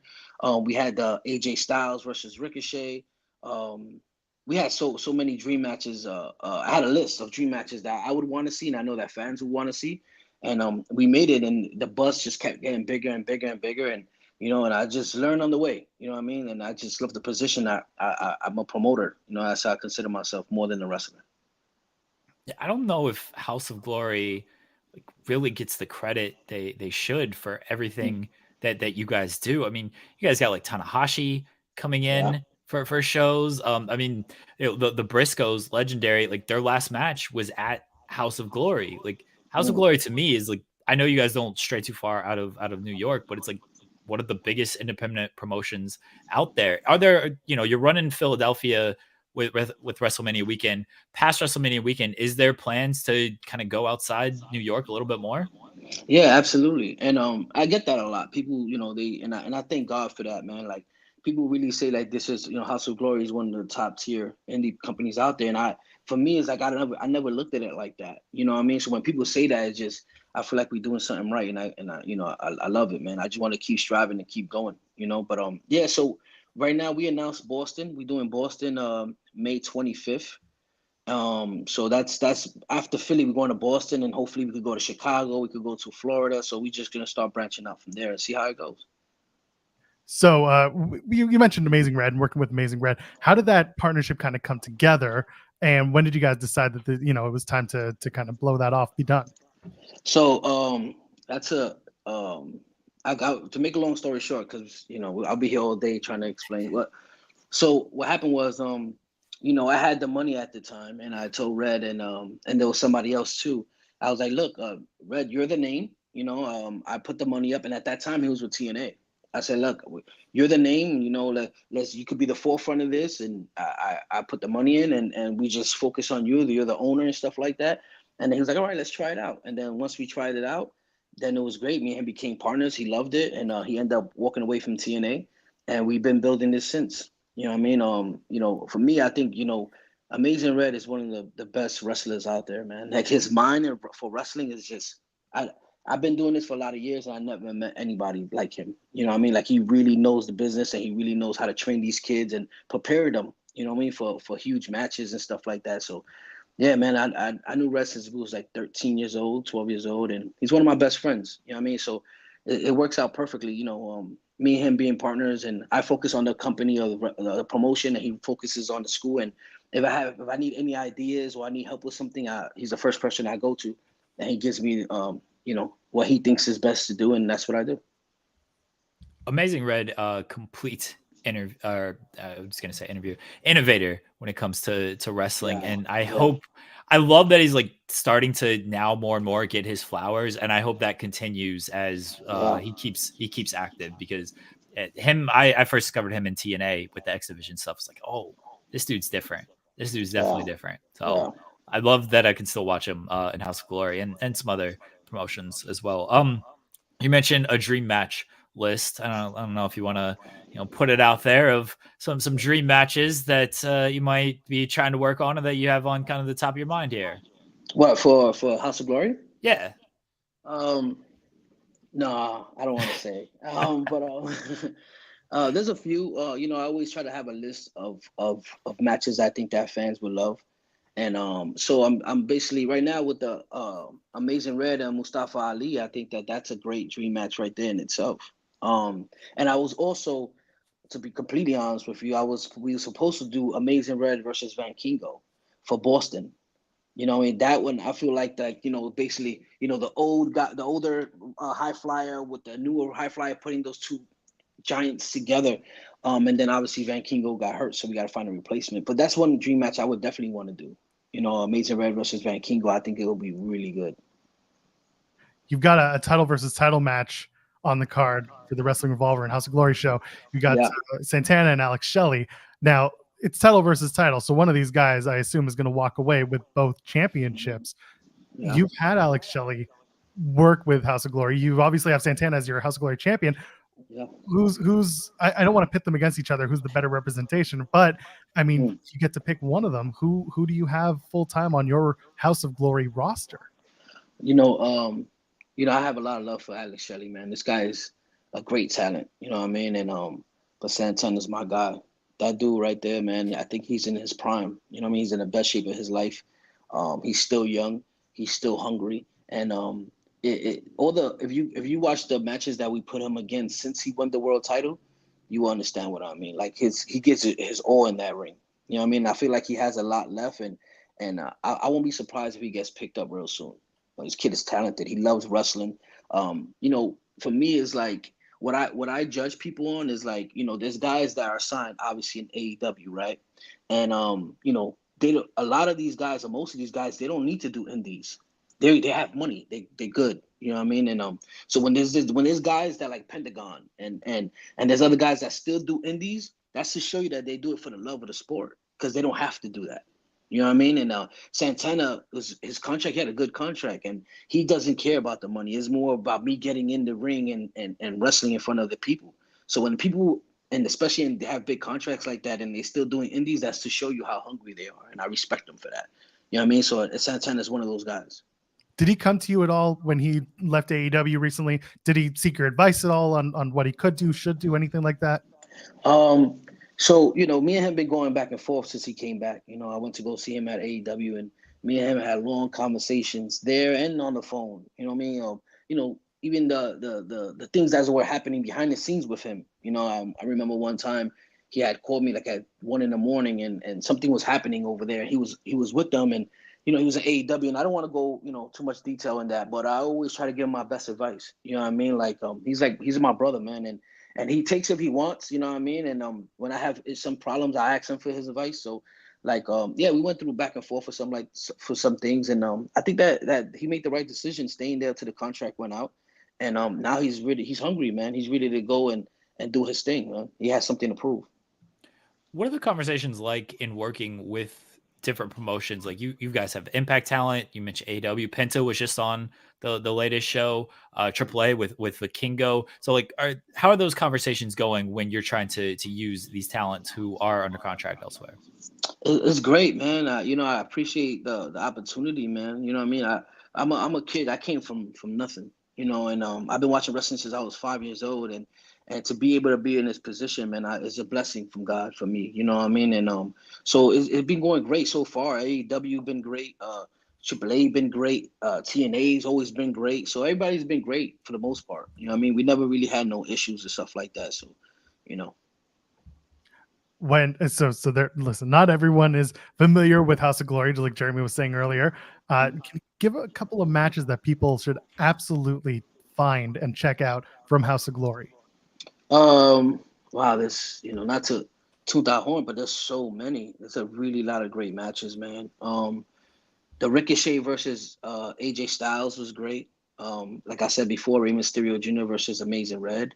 Um, Low Key versus Van Kingo was just crazy. We had no ropes matches with Ken Broadway and Anthony Gargano. I mean, not Gargano, Anthony Gangone, one of my old students. And that was just brutal. So we had steel cage matches. I could go on and on. My mind is just blocked right now. We had the Hardys versus Private Party. We had the Young Bucks versus Private Party. Yeah, it's just there's a lot. There's a lot. I mean, once you start going through on the YouTube and stuff like that, or you go on Fight TV and you start looking at the library, you'll be able to see the matches that we had in the past. It's just so many. Yeah, this was really an excuse for me to be like, talk about all the dream matches you guys just had. There have been a lot of them. So I think we got to put that over. Before we let you go, we play a little game on the show. It's called Partner, Promo, or Punch in the Face. It's been called... Wait, excuse me, I'm sorry? We play a game. It's called Partner, Promo, or Punch in the Face.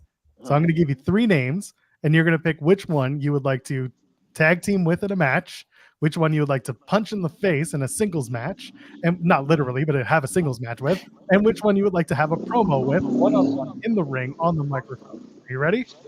Okay, yeah. All right, your 3 names are Sami Callihan, Amazing Red, and Smiley. Wow. Partner, promo, punch in the face. You've got long histories with all of them. And of course, Sami is going to be with you on this Wrestling Revolver and House of Glory show on April 5th. Man. Obviously, punch in the face, I would say Sami. Red is my brother, and Smiley is my student. I have a lot of love for him. So it'll probably be teaming with Red, punching Sami, and doing a promo with Smiley. It's well thought out. Yeah. Not everyone gets to think it out. Some people just blurt out the 3 names, and they're just... Some people know, but Of course. Brian, before we put over the show, put over what you've got going on, and then we can put over the Philly show. Yeah, House of Glory, man. We're running big events in New York, and we planning to expand and do bigger things. So check us out, man. We are a company on the rise, and we've been on the rise, and we in people's radar, I think, even more now. So we're just gonna continue growing and putting on big events, man. So I hope you guys support us, and yeah, man. God bless you all. Appreciate you for your time. This April 5th, 3 p.m. Eastern. My birthday. It's on your birthday? Oh, okay. Oh, now we're going to do everything for this one. Yeah, it's my birthday. It's on Triller TV Plus. It's Wrestling Revolver taking on House of Glory. Title versus title match. Santana versus Alex Shelley. There's plenty on the card. That guy, Steve Macklin, that he and I, we talked. He's going to fight Charles Mason on the card. And, of course, the dream match, Mustafa Ali taking on Amazing Red. More will be announced. But April 5th, 3 p.m. on Triller TV. Live in Philadelphia. Go check it out. Trinity Center for Urban Life. Brian Excel, thank you so much. Thank you, guys, man. God bless you guys. Talk to you soon. Thank you, Brian. We appreciate it. Take care. Oh, man. Fun stuff, man. I'm glad that Brian was able to join us this morning. House of Glory, I mean, I truly mean this. Like, if you go through and you look at some of the matches they've put on and the stuff that they do, they should get more like overall buzz in the independent scene. And I don't know if it's because like they just don't venture outside of New York, and maybe that's why it doesn't always... And look, there's a lot of wrestling, but they had a big show this past week with Santana and Penta as the headliner. They had Ali and Alex Shelley on this show. They always get a lot of they get some top-notch talent in there. They really do put on like some really big dream matches. And I hope now that they're going outside of New York a little bit, I think that'll be a big thing for them. I also think being on Triller will help. Before like sometimes their shows like weren't on pay-per-view or they might be uploaded to YouTube later. Sometimes they would be on Premiere, which Premiere is just kind of just getting started. They've been kind of all over the place on where you can find them. I think now they're going to be consistently on Triller Fight, and I think that'll be a big help as well. But every time like I do results and I see like the matches that House of Glory puts on, I'm like, shit, that's an awesome match. That's an awesome match. That's an awesome match. Jensen and I have spotlighted some matches in the past with them. But yeah, they do great work, man. And I think you'll hopefully be seeing more House of Glory talent on the show in the coming weeks leading up to the House of Glory and Revolver show. Sam from House of Glory, him and I have been we stay in largely constant contact there. He's always wanting to promote stuff and making sure stuff gets covered, and I try to do the best I can with that. But I was like, hey, if you guys want people on the show, let me know. Like, we'll be able to. He's like, hey, how about Brian? I was like, yeah, let's do it. So we got to figure it out. Brian was really cool. It was really fun. And yeah, again, I think you'll be seeing more House of Glory talent in the coming month before this big show. This is gonna be a big WrestleMania week's always a big show, but this is gonna be one of the bigger independent events, I think. I hope that a lot of people take the time to go and find a show like this, because there's a lot of crossover, there's a lot of different talent. And that's the one thing with the indies, when you have people, I mentioned Steve Macklin, like Macklin is in a Revolver group called Red. And like we talked about it in our interview, it's a different character than the one that he plays on TNA. It's similar, but different. And I think that the more people kind of go out of their way to experience these different talent in different scenarios and different companies, the more that they kind of get a new level of maybe respect, or at least a level of enjoyment watching how these characters get fleshed out in different places. And this is one of those times when you do a co-branded show where you can have a lot of fun and kind of find something different. It's good. Yeah. And I don't know if Lee is being facetious on why do I hate New York. Why do you hate New York?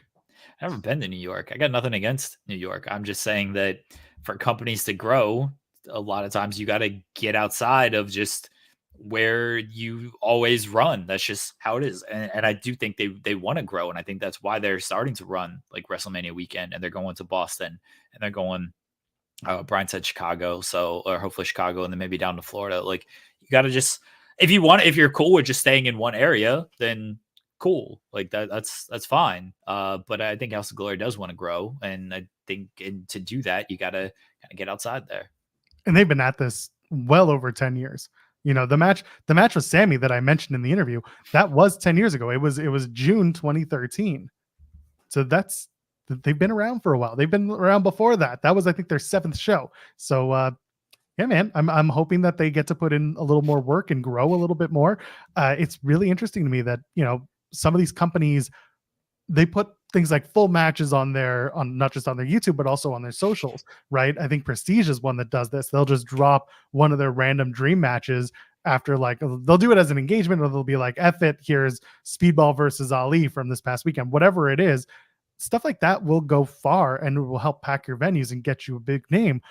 I'd like to see companies do a little bit more of that, because shows already happen. Most of your gate was from the paid attendance, and you're probably not selling VOD. Well, you're doing VOD, but most of your income, if you're running on Triller, comes from live. So why not cut a match and put it up on socials for people who are like, you got to see this? I think it's an extra added value for a company that's trying to rise and be bigger, because Jeremy, there's a lot of wrestling going on, not just on WrestleMania weekend when it becomes exponential, but even on a regular weekend, we're looking at the cards and being like, what are we going to do next week? And there's always a show and there's always an event. There's a lot. Yeah.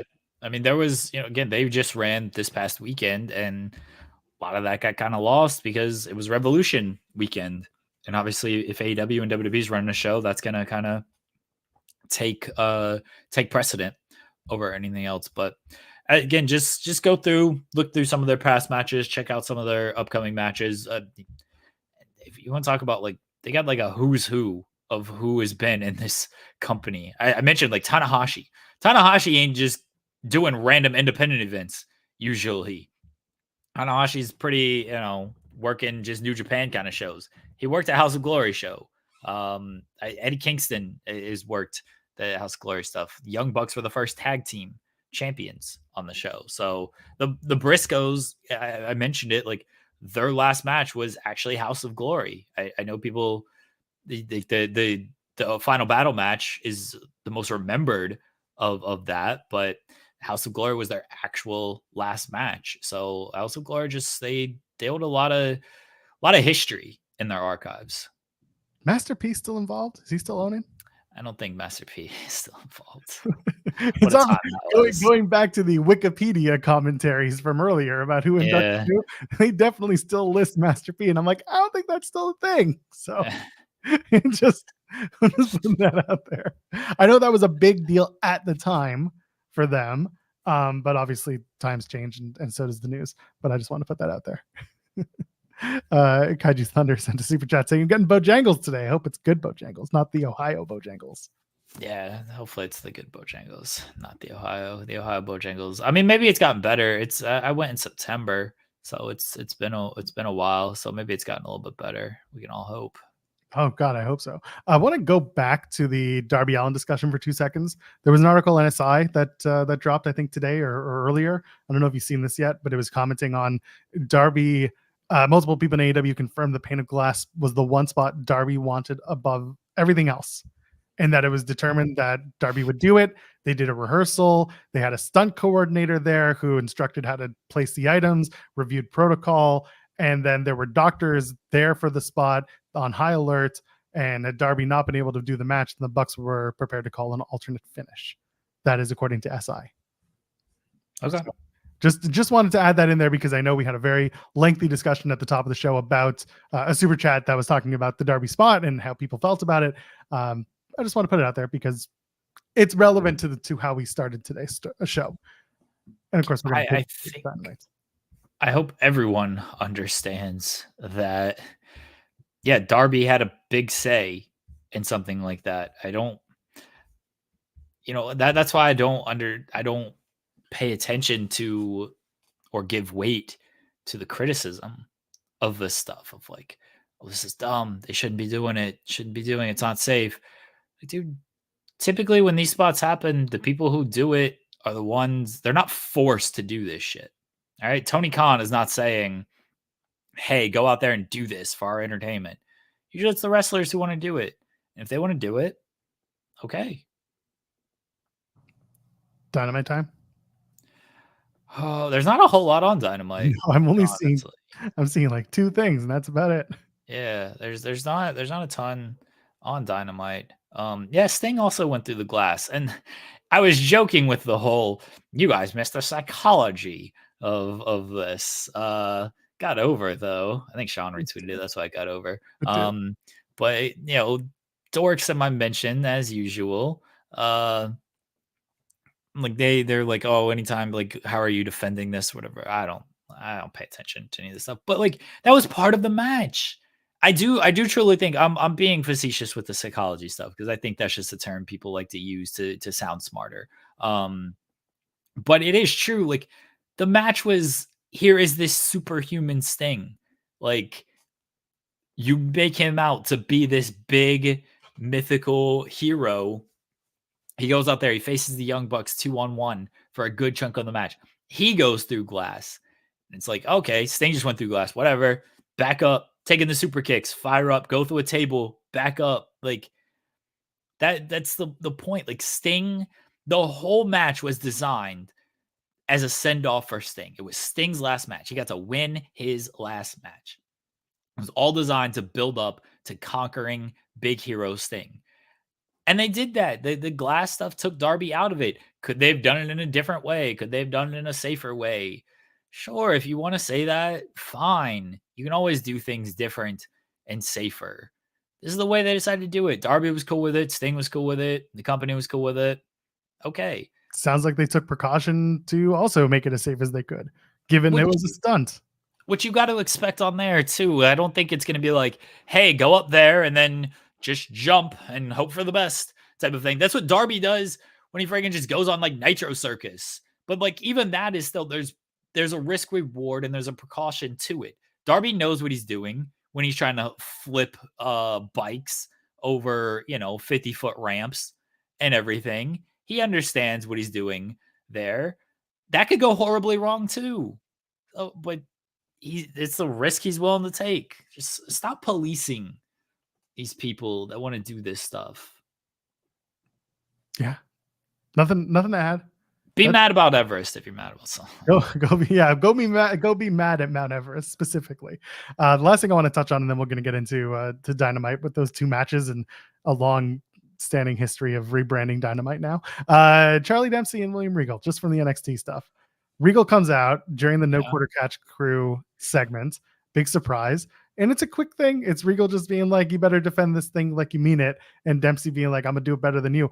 But I just want to say the smile on William Regal's face that it's just there because he's so damn excited to be doing this with his kid. And he got the crowd just chanting, that's your dad. I thought that was really nice. I want to point that out because once in a while, it's those little things. And also, not a ton of people watch NXT, but if you're going to watch one segment or just one clip from the show, that moment where Regal comes out and just confronts them and just says what he says about the seriousness of the Heritage Cup and the importance to European wrestling, that moment, and then Dempsey just going up to his dad and saying, I'll defend this better than you ever could. Just money, just fun stuff. I look forward to that story moving forward. Yeah, it was good. I don't know how often Regal is going to be on TV after this, but that was good. I guess, Charlie Dempsey, I got some hope for the kid. So hopefully this Heritage Cup run goes pretty well. Tony D'Angelo should win it. He should just win everything. Just give him all. Hell yeah. Tony D'Angelo fucking rules. Chase U is massive. Maybe Tony D should buy Chase U. That's what we should be doing. Call it Tony D University. There are enough people there. Good Lord. They can all work for him. Anyway, you want to talk about Dynamite? There's only 2 matches so far announced. So they're doing a tag team title tournament, I guess, because Sting and I don't know when this thing starts, but it should start tonight because it's March Madness. You would think so. Yeah, so they're doing that. I don't know who wins that. Like, we don't know who's in it. Well, yeah, but I mean, we can surmise who we think should be in it and then who we think should win. Do you think it's the return of Big Bill and Ricky Starks to the television program? I'll tell you who's not going to be in Into the Sex Gods, because one of them currently is suspended again. Yeah. FightfulSelect.com. Yeah. I think that's a good shout, Jeff Driver, and I was going to say that the Blackpool Combat. That should be the final. If it's not the final, then or at least one of the last matches in the tournament, then yeah. If they're on opposite sides of the brackets, I can see people just being like, "Yep, that's it, right there. Just get through this." I don't know if you want to do that match again. Like, I understand the point of it, but I also think like you got to maybe put some kind of new teams over in this and create some new feuds out of this. Because then if FTR wins, like, all right, you're just gonna do a third, really a fourth match. I don't know about that. Like, there's Blackpool Combat Club won, so it's over to me. Like, it's just over. I'm just trying to put together names who are in this tournament: Best Friends, Private Party, Dark Order, BCC, FTR. Plenty of tag teams. No, I know, and I understand that they do. My question is just like, who's going to be in it? Because not every tag team should make it. Because there are. I do like the Young Bucks just like getting like a first round bye. Oh, they should get a bye. Absolutely. Yeah. That should be part of their entrance into this thing. Yeah. Like, we beat Sting. We beat Sting so bad. We might have not have won the match, but we forced them into retirement and forced them to drop the titles. That's how bad we beat Sting. So who was the real victors? Perfect. Yeah, we almost beat the champs. Therefore, but we forced them to vacate. Therefore, we get a bye. But for some reason, Tony Khan has just signed off on it. That's the one thing about like EVPs exercise. Voting power, baby. 2-1. Is that what they're going to do? Because ultimately, that's what they should. But ultimately, Tony Khan gets the final say because he's the president. I would be like voting power. You've been outvoted 2-1. Kenny's not part of this. You've been outvoted. So that's what they should do. Frame it. Every single one of these are ROH tag teams. So Iron Savages, my dudes. We gotta get my dudes, Iron Savages, out there. I would like to see Iron Savages. I will add them because they've been on TV. Undisputed Kingdom, of course.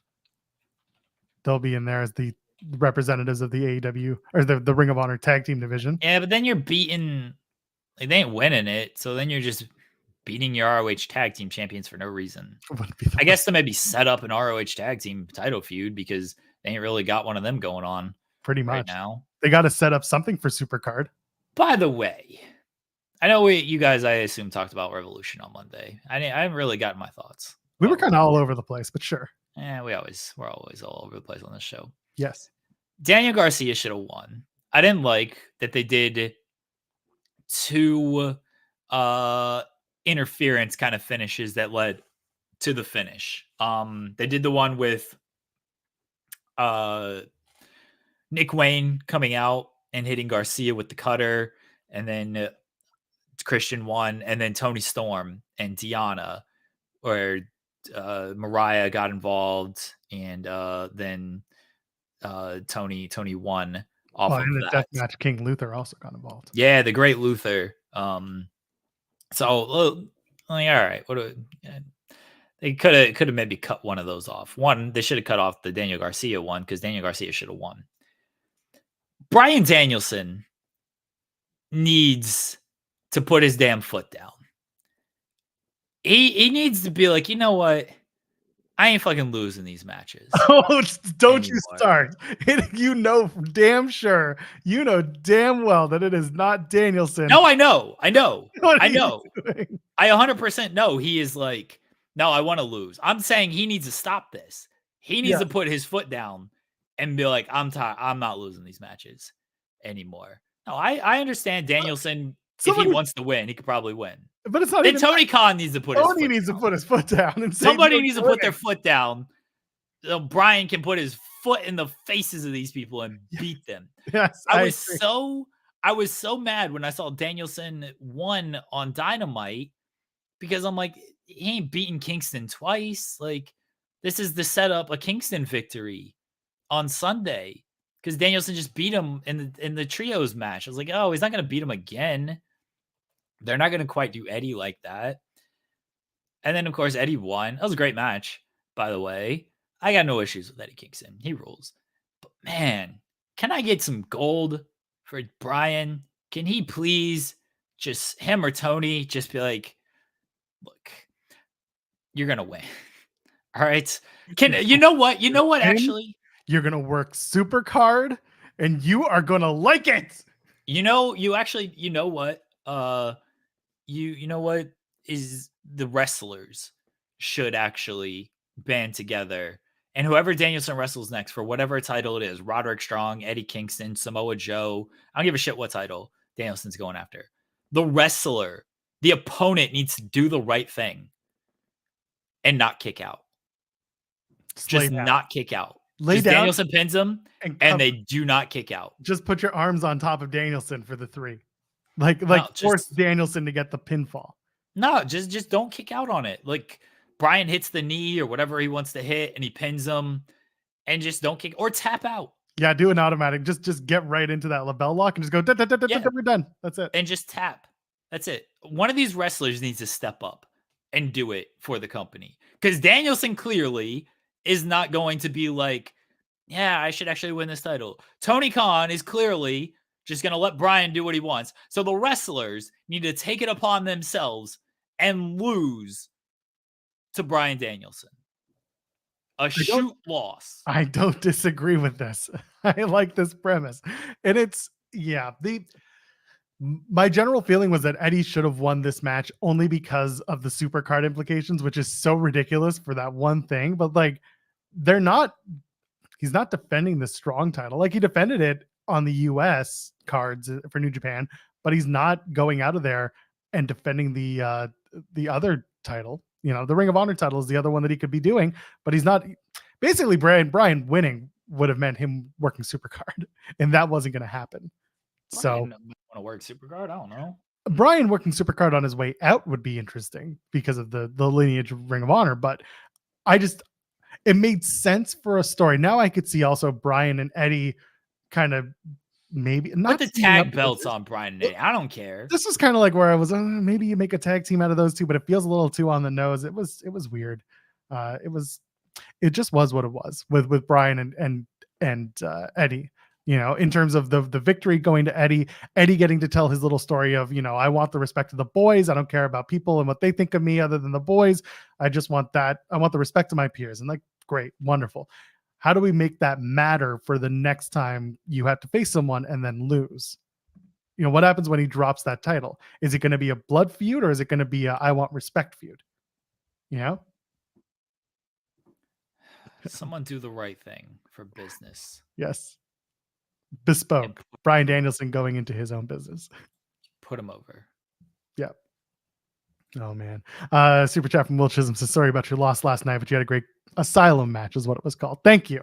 The duct tape came out pretty easily, so I'm happy about that. That's good. Yeah, I will win again one day. Dynamite, new sets, spending a lot of money. They're making it rain for new Dynamites tonight in where are they? When do you do Okada? You do it open, do it middle, do it close? You do it after Ospreay and Kyle Fletcher finish their match. I need a coin. Do I have a coin around here? Probably not. Oh, I do. Do you? You flip it? Yeah, sure. Heads or tails? Okay.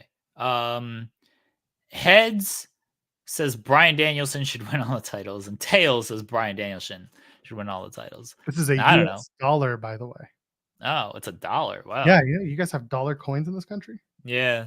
I don't ever use them. Neither do I. All right. Clearly. Flip the coin, and heads Okada debuts at the open, tails Okada debuts in the closing segment. Stop. Oh my god. It hit my mic. What happened? It hit my mic. That's not well, that was a good coin drop. Thank you. I've been working on it. What is it? Hold on, I gotta find it. It fell on my pedal board. Oh, this is painful. What the hell happened, Joel? I don't know. I flipped it too hard. Was it heads or tails? This looks like tails, but now we got. Do you not know which is which? No, because it landed wrong. It's Oh heads. my God. It's heads. It's heads. I did it again. It's heads. So he's at the top of the show.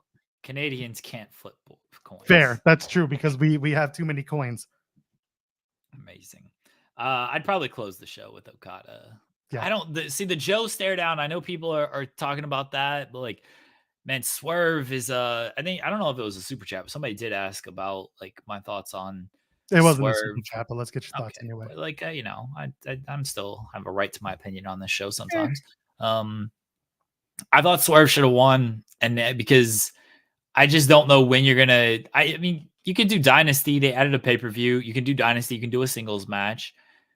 Swerve didn't lose that match, so that would make some sense there. But sometimes you just gotta strike while the guy's hot, and Swerve is hot. And if you delay it a month, is he still gonna be hot? I think so, but that's a risk. I think it's a risk worth taking. I said this on Monday. Yeah. Having Swerve win and then be completely overshadowed by Sting's last match, and that not even just Sting's last match, but the match itself with Sting and the Bucks and Darby. People wouldn't necessarily be speaking so much about the first ever Black AEW World Champion. They'd be talking about Darby going through glass and Sting's last match, which they should be talking about the latter because that was what the entire show was based upon.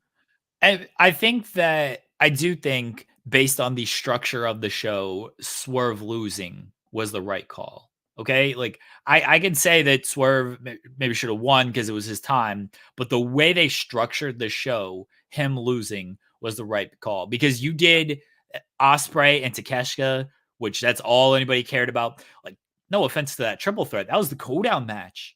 Like people were up for it because everybody likes the competitors in the match, but you were doing Ospreay and Takeshita, which everyone knew was going to be insane, and it was. And then you're doing Sting's last match. That was kind of the cooldown match for this. And in that, yeah, you don't want to have Swerve win it right then. You would rather it be, okay, Samoa Joe retains, cool. Samoa Joe, good business. And you could build up Swerve for the singles match. So yeah, based on the structure of the show, I think Swerve not winning was the right call. I do think, he should win that title probably as soon as Dynasty. Maybe, you know what? Maybe do it next week. Maybe do Swerve next week. Swerve and Joe one-on-one. That's going to be a big show. Going to have a lot of eyes on that show. Nothing wrong with doing a title change on television. So I still think that Swerve and Joe is Dynasty and Swerve is there. Most people, yeah. And I feel like Wardlow, because he got the title shot in the scramble, that happened. That should be the big business match is Wardlow and Joe. Wardlow and Joe. Yeah, and just get there because honestly, like I don't think anyone's expecting Wardlow to seriously win the championship that quickly.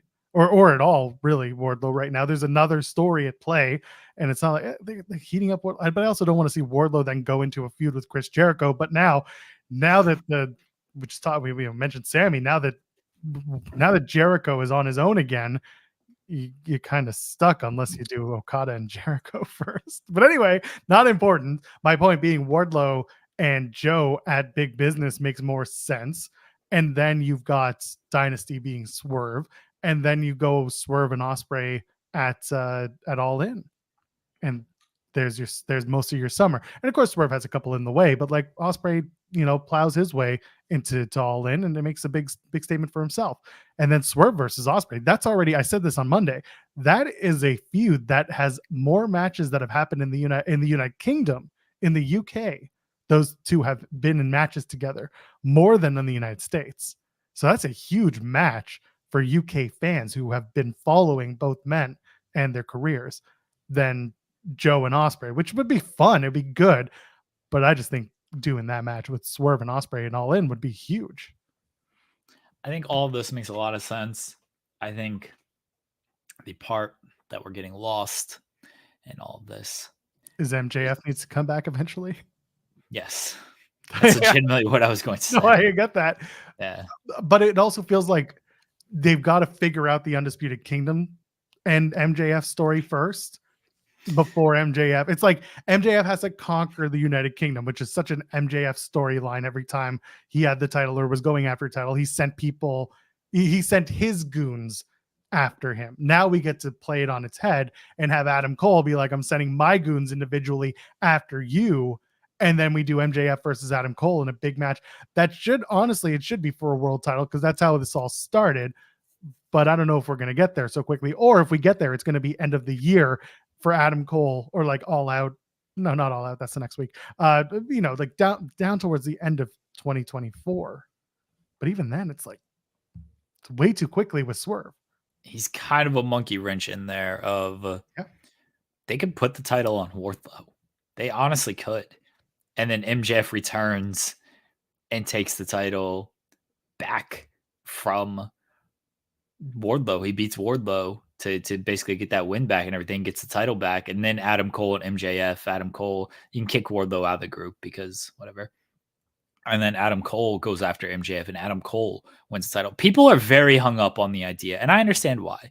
People are very hung up on the idea that Ospreay wins the title at All In. They're just, this is happening. They've already penciled it, written it in ink, like not even pencil, like Sharpie. They've gone Sharpie on Ospreay winning the title at All In.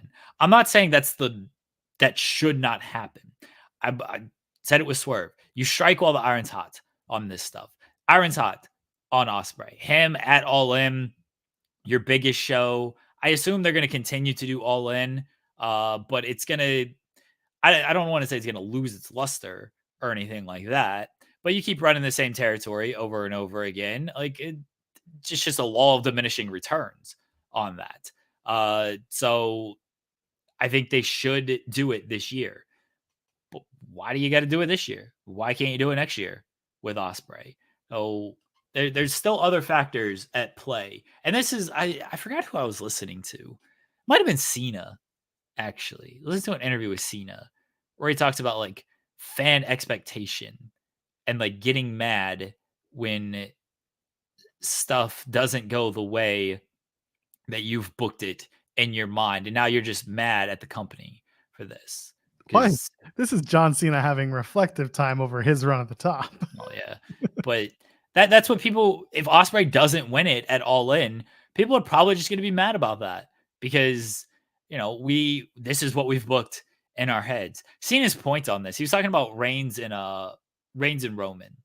And he's like, oh yeah, Reigns and Rock. Sorry. He was talking about Reigns and Rock. He's like, it was the most disliked YouTube video in WWE. And he closed it by saying, like, how many refunds they give out for WrestleMania after this happened. Like I get his point on this. Like, people might be mad if Ospreay doesn't win the title at All In because that's what they've talked themselves into. But are people not going to go to All In if Ospreay doesn't have this title match? I don't think so. I think you'll still get plenty of people there. Sean just posted on Select more on the Dynamite overhaul. So FightfulSelect.com, go and get that. News on tunnels, news on new music, new preparation, new lighting, new stuff. Go check it out. FightfulSelect.com. Yeah, there's the Ospreay thing that's most interesting to me is that during the entire pay-per-view, the only time that they plugged All In, Will Ospreay, when he came out, when they did the match. That was the only time that they talked about All In. And that's where I think a lot of people are getting it in their heads, and maybe rightfully so, because maybe it is just kind of, again, it's what's the word I'm thinking of? Subconscious marketing. That All In, Will Ospreay, his show, therefore he should have the title match. Now, does he have to win? No, it would be nice because going back to striking while the iron is hot. What did they do with WrestleMania 39 with Cody? Everyone was like, it's time, it's time, it's time. Then they didn't. Then they got to find a way to reheat it back up. Have they done it? Arguably, I think they have.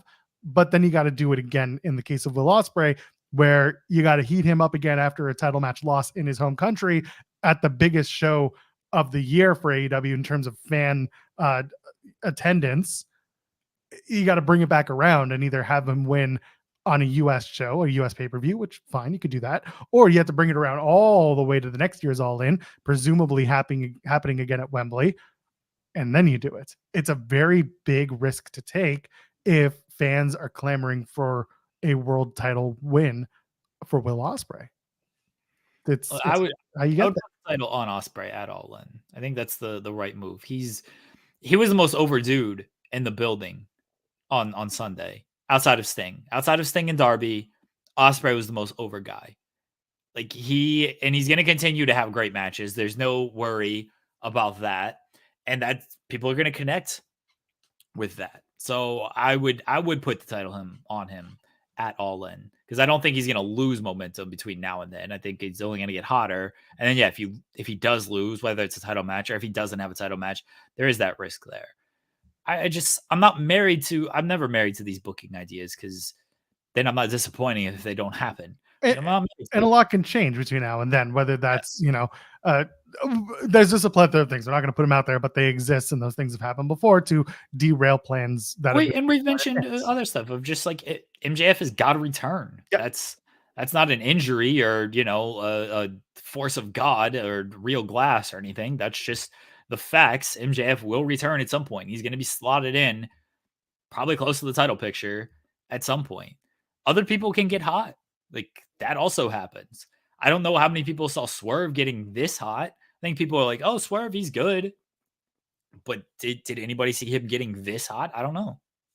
Yeah, that's exactly it. A lot of things can happen between now and August. Will Chisholm sent a super chat saying, I'm not overreacting like fans are, but what's the end game of this Bullet Club Gold storyline? And will they work the Ring of Honor pay-per-view? I'll tell you what the end game is, Joel. What do you think it is first? Then I'll tell you why you're wrong. Well, first of all, will they work the Ring of Honor pay-per-view? I don't see why not. Yeah, they're the tag team or the trios champions, aren't they?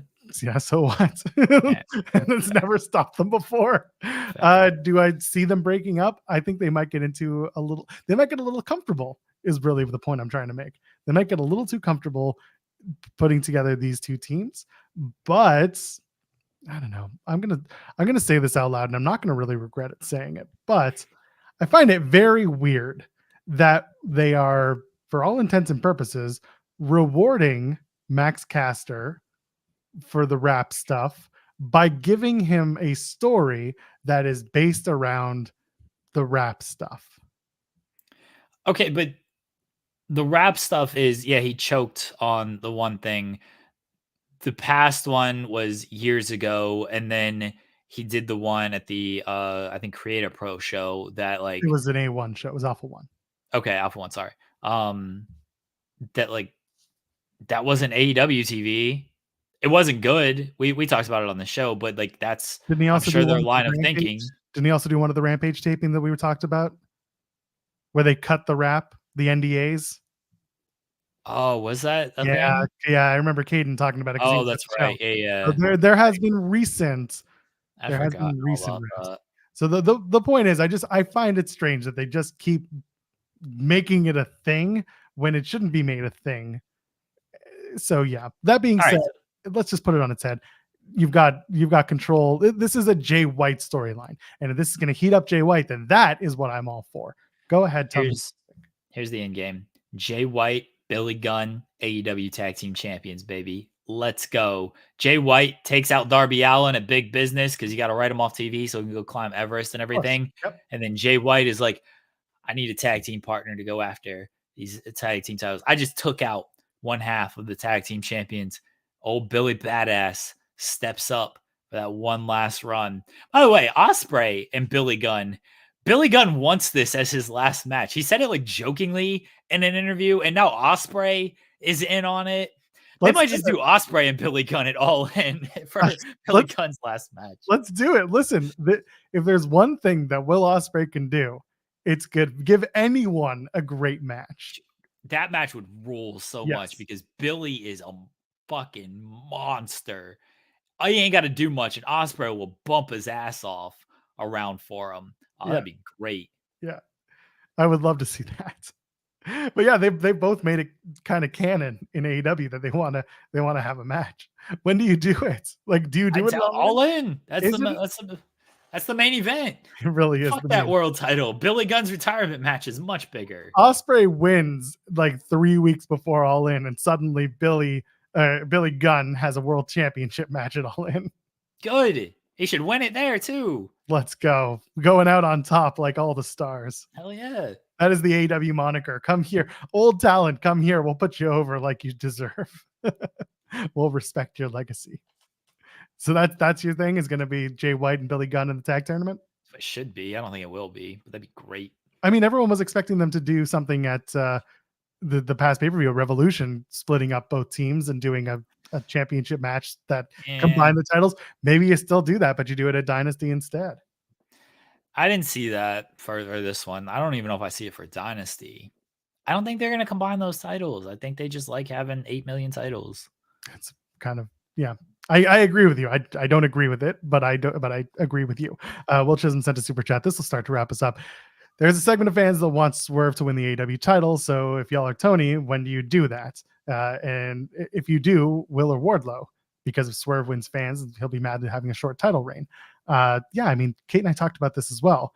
It's a 4-month title reign versus a 6-month title reign if you had done it at Revolution. I personally don't care how long someone holds a title when we get into the months territory. I care more that the stories and the matches fit the character, and that whatever we're doing is a fit for the world title. Like, Joe's presentation as world champion should not be the same as Swerve's. Joe needs to come out tonight and be like, I brought back the rankings, and which one of you assholes took it away? I said, bring your reputation and your rankings, and you brought it back, and now you've just stripped it away. And this is why I got to face 2 challengers instead of 1. And he needs to beat the fuck out of somebody go back there, fight whoever does the ranking. Tony Khan. He can't beat anyone up because Hangman is probably going to be suspended indefinitely for taking out 2 officials during their match. He needs to beat up somebody of like, you brought it back and then immediately we hadn't had rankings in almost a month now.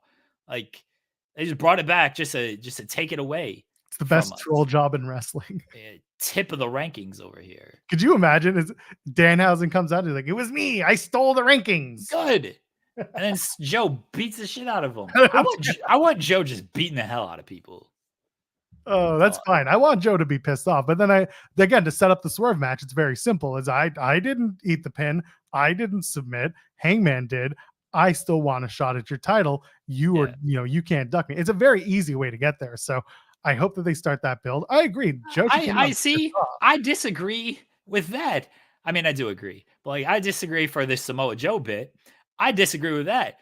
Swerve comes out, oh, I didn't lose. I didn't submit. I had you pinned Hangman. You submitted Hangman. Let Joe be like back of the line, but then Swerve just wins his way back in.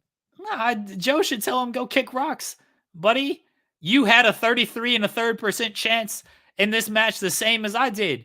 But when you look at me and you look at you and you look at Hangman Page, your percentages went way down because I'm the Samoan submission machine. And you take your 33 1/3% chance, you cut it in half, and the numbers don't lie. At Sacrifice, you fucking lost. The record book says Samoa Joe defeats. Hold on. Sacrifice is on Friday, by the way. I'm just saying, Sacrifice is this Friday. Oh, I thought you were going to play the clip. Yeah, no, I got the clip, but now Rob and Maggie do it. It kind of just takes away from the fun of playing that clip, So, I don't know why people want to go. Sacrifice! I couldn't find it at first. All right. So anyway, Samoa Joe should tell him the record book says Samoa Joe defeats Hangman Page and Swerve Strickland. You lost. You had the same chance to win that match that I did. You could have pinned Hangman Page, but just like you couldn't do that in the number one contenders match and you went to a draw, you couldn't pin him on Sunday. You lost, buddy. Get out of my face. And then Okada comes out and Samoa Joe's like, fuck are you? You keep, all you do is lose on this promotion too. Get out of here. Samoa Joe needs to just face winners. QT Marshall saw the rankings and said, I got to step in. Nope. Joe should tell all these losers to just get out of his face. That's right. CM Punk called Tony to be like, hey, we're cool now. Get rid of the rankings. And Tony's like, okay, I'll get rid of the rankings. Anything for you, Phil. Wardlow can claim his title shot and Joe can beat him. And then I don't know where you go after that. Wardlow should just get squashed. But that's me. That would be great. I would love to see it. I want Samoa Joe to squash Wardlow, and then the rest of these Undisputed Kingdom dudes run in. He beats them, and then he just he tosses Adam Cole off the ramp like Mac and me. We got to write that script. Yeah, we do. Anyway, we get funded for it. 2 matches for Dynamite tonight. You want to promote them? All right, we have a great. I'm sorry, I've already yelled at this point. Voice is shot. We have a great lineup for AEW Dynamite tonight in Duluth, Georgia, the Gas South Arena. Atlanta. They are now promoting it as in Atlanta. Whatever. That's when they promote Chicago, even though it's Schaumburg. Yeah, something like that. Hoffman Estates. That's what it is. Yeah, the same thing. AEW Dynamite live tonight, 8 p.m. Eastern, TBS. Chris Statlander is going to take on Riho in a tremendous matchup in the AEW Women's Division. You won't want to miss that. Will Ospreay, AEW's newest signing for now, will take on Kyle Fletcher in a matchup of teacher versus student. That's 8 p.m. Eastern, AEW Dynamite live only on TBS. And we will have a new reveal of stuff. Tunnels, theme songs. If they don't light the fuse, go the boom. I don't know what we're doing. Sounds like it's over to light the fuse. Instead, we'll just be dropping money clips. That's the new Dynamite theme. Just the coin drop. Yeah, just coin drops. Yeah, that's how much money they spent on the new Dynamite set. A full coin amount. Should be a good show. I mean, the fact that there's not a whole lot announced doesn't really bother me because we are allegedly getting Kazuchika Okada on this. And that's obviously a big thing. And then they'll announce stuff at 3 p.m. and people will be super excited and everything. It's going to be a good show. It's a post-pay-per-view Dynamite. Normally that's how it goes. They don't have the full card announced until, ever. They just kind of go into it. That's fine. Kyle Fletcher and Will Ospreay was enough in advance where you're just like, wow, they really found a way to clone 2015 Will Ospreay and have him face Will Ospreay. That's great. Show should open with the tag titles in the ring and the Sting mask next to the tag titles and everything. And then he couldn't, he could time travel, I guess. And then glass shatters and Jack Perry just comes out and takes these belts. Let's go. Da-dun, da-dun. Oh, God. Jack Perry, House of Torture. Yeah. Jack Perry and Evil as the new AEW Tag Team Champions. That sounds great. Let's do it. No. They're in the titles are in the ring, spotlight on them, and then all of a sudden, one hand picks up one title, and then the other hand picks up the other. The other hand has red gloves, and then pan out, and it's Sting's sons, and it's like Sting's sons rule. I'm trying to get the gamer kid Garrett. Yeah, let's get Garrett on. I'm sure get him on the show. Sure, a lot of people have been talking to Garrett trying to get him. I know. I feel like his messages are pretty full after this, so I assume he's not going to stoop down to do this silly show. But stranger things have happened. Messages have been sent, man. Messages have been sent. There you go. Tell Garrett to join us in the weeds. We'll talk about Destiny too. We'll talk about all the gaming stuff he wants to talk about. We don't need to talk about his dad. I want to talk about Garrett. I want to talk about weightlifting and video games and non-wrestling. Then we'll talk a little bit about like the preparation for that whole thing. Otherwise, Garrett, join us. People like thought that was Sting when it first came out. Like yeah, understandably. Yeah, people were like, "Oh, that's him." And then, Red and Black, Steve Jr. comes out and they're like, "Oh no, that's not." When the Surfer Sting came out, I was like, "Oh, Surfer, he's not going to do that gimmick. He already said he wasn't going to." Tony Khan, cowardly, did not get Man Called Sting. So when they had Sting's kids come out with the theme, like his AEW theme, and then they cut it, I was like, "Oh my god, did he do the thing for Jeremy?" No, I knew it was Seek and Destroy. Yeah, he did Seek and Destroy, and I was like, "No, it's still not the Woodstock '99 version. What are we doing here?" No, I knew it was Seek and Destroy at that point, but I thought Man Called Sting should have been played for Surfer Sting. That would have been great if he had the Wolfpack theme. I assume WWE has that license, but if he got the Wolfpack theme for Red and Black Sting, and then you can do Seek and Destroy. But the Woodstock '99 version.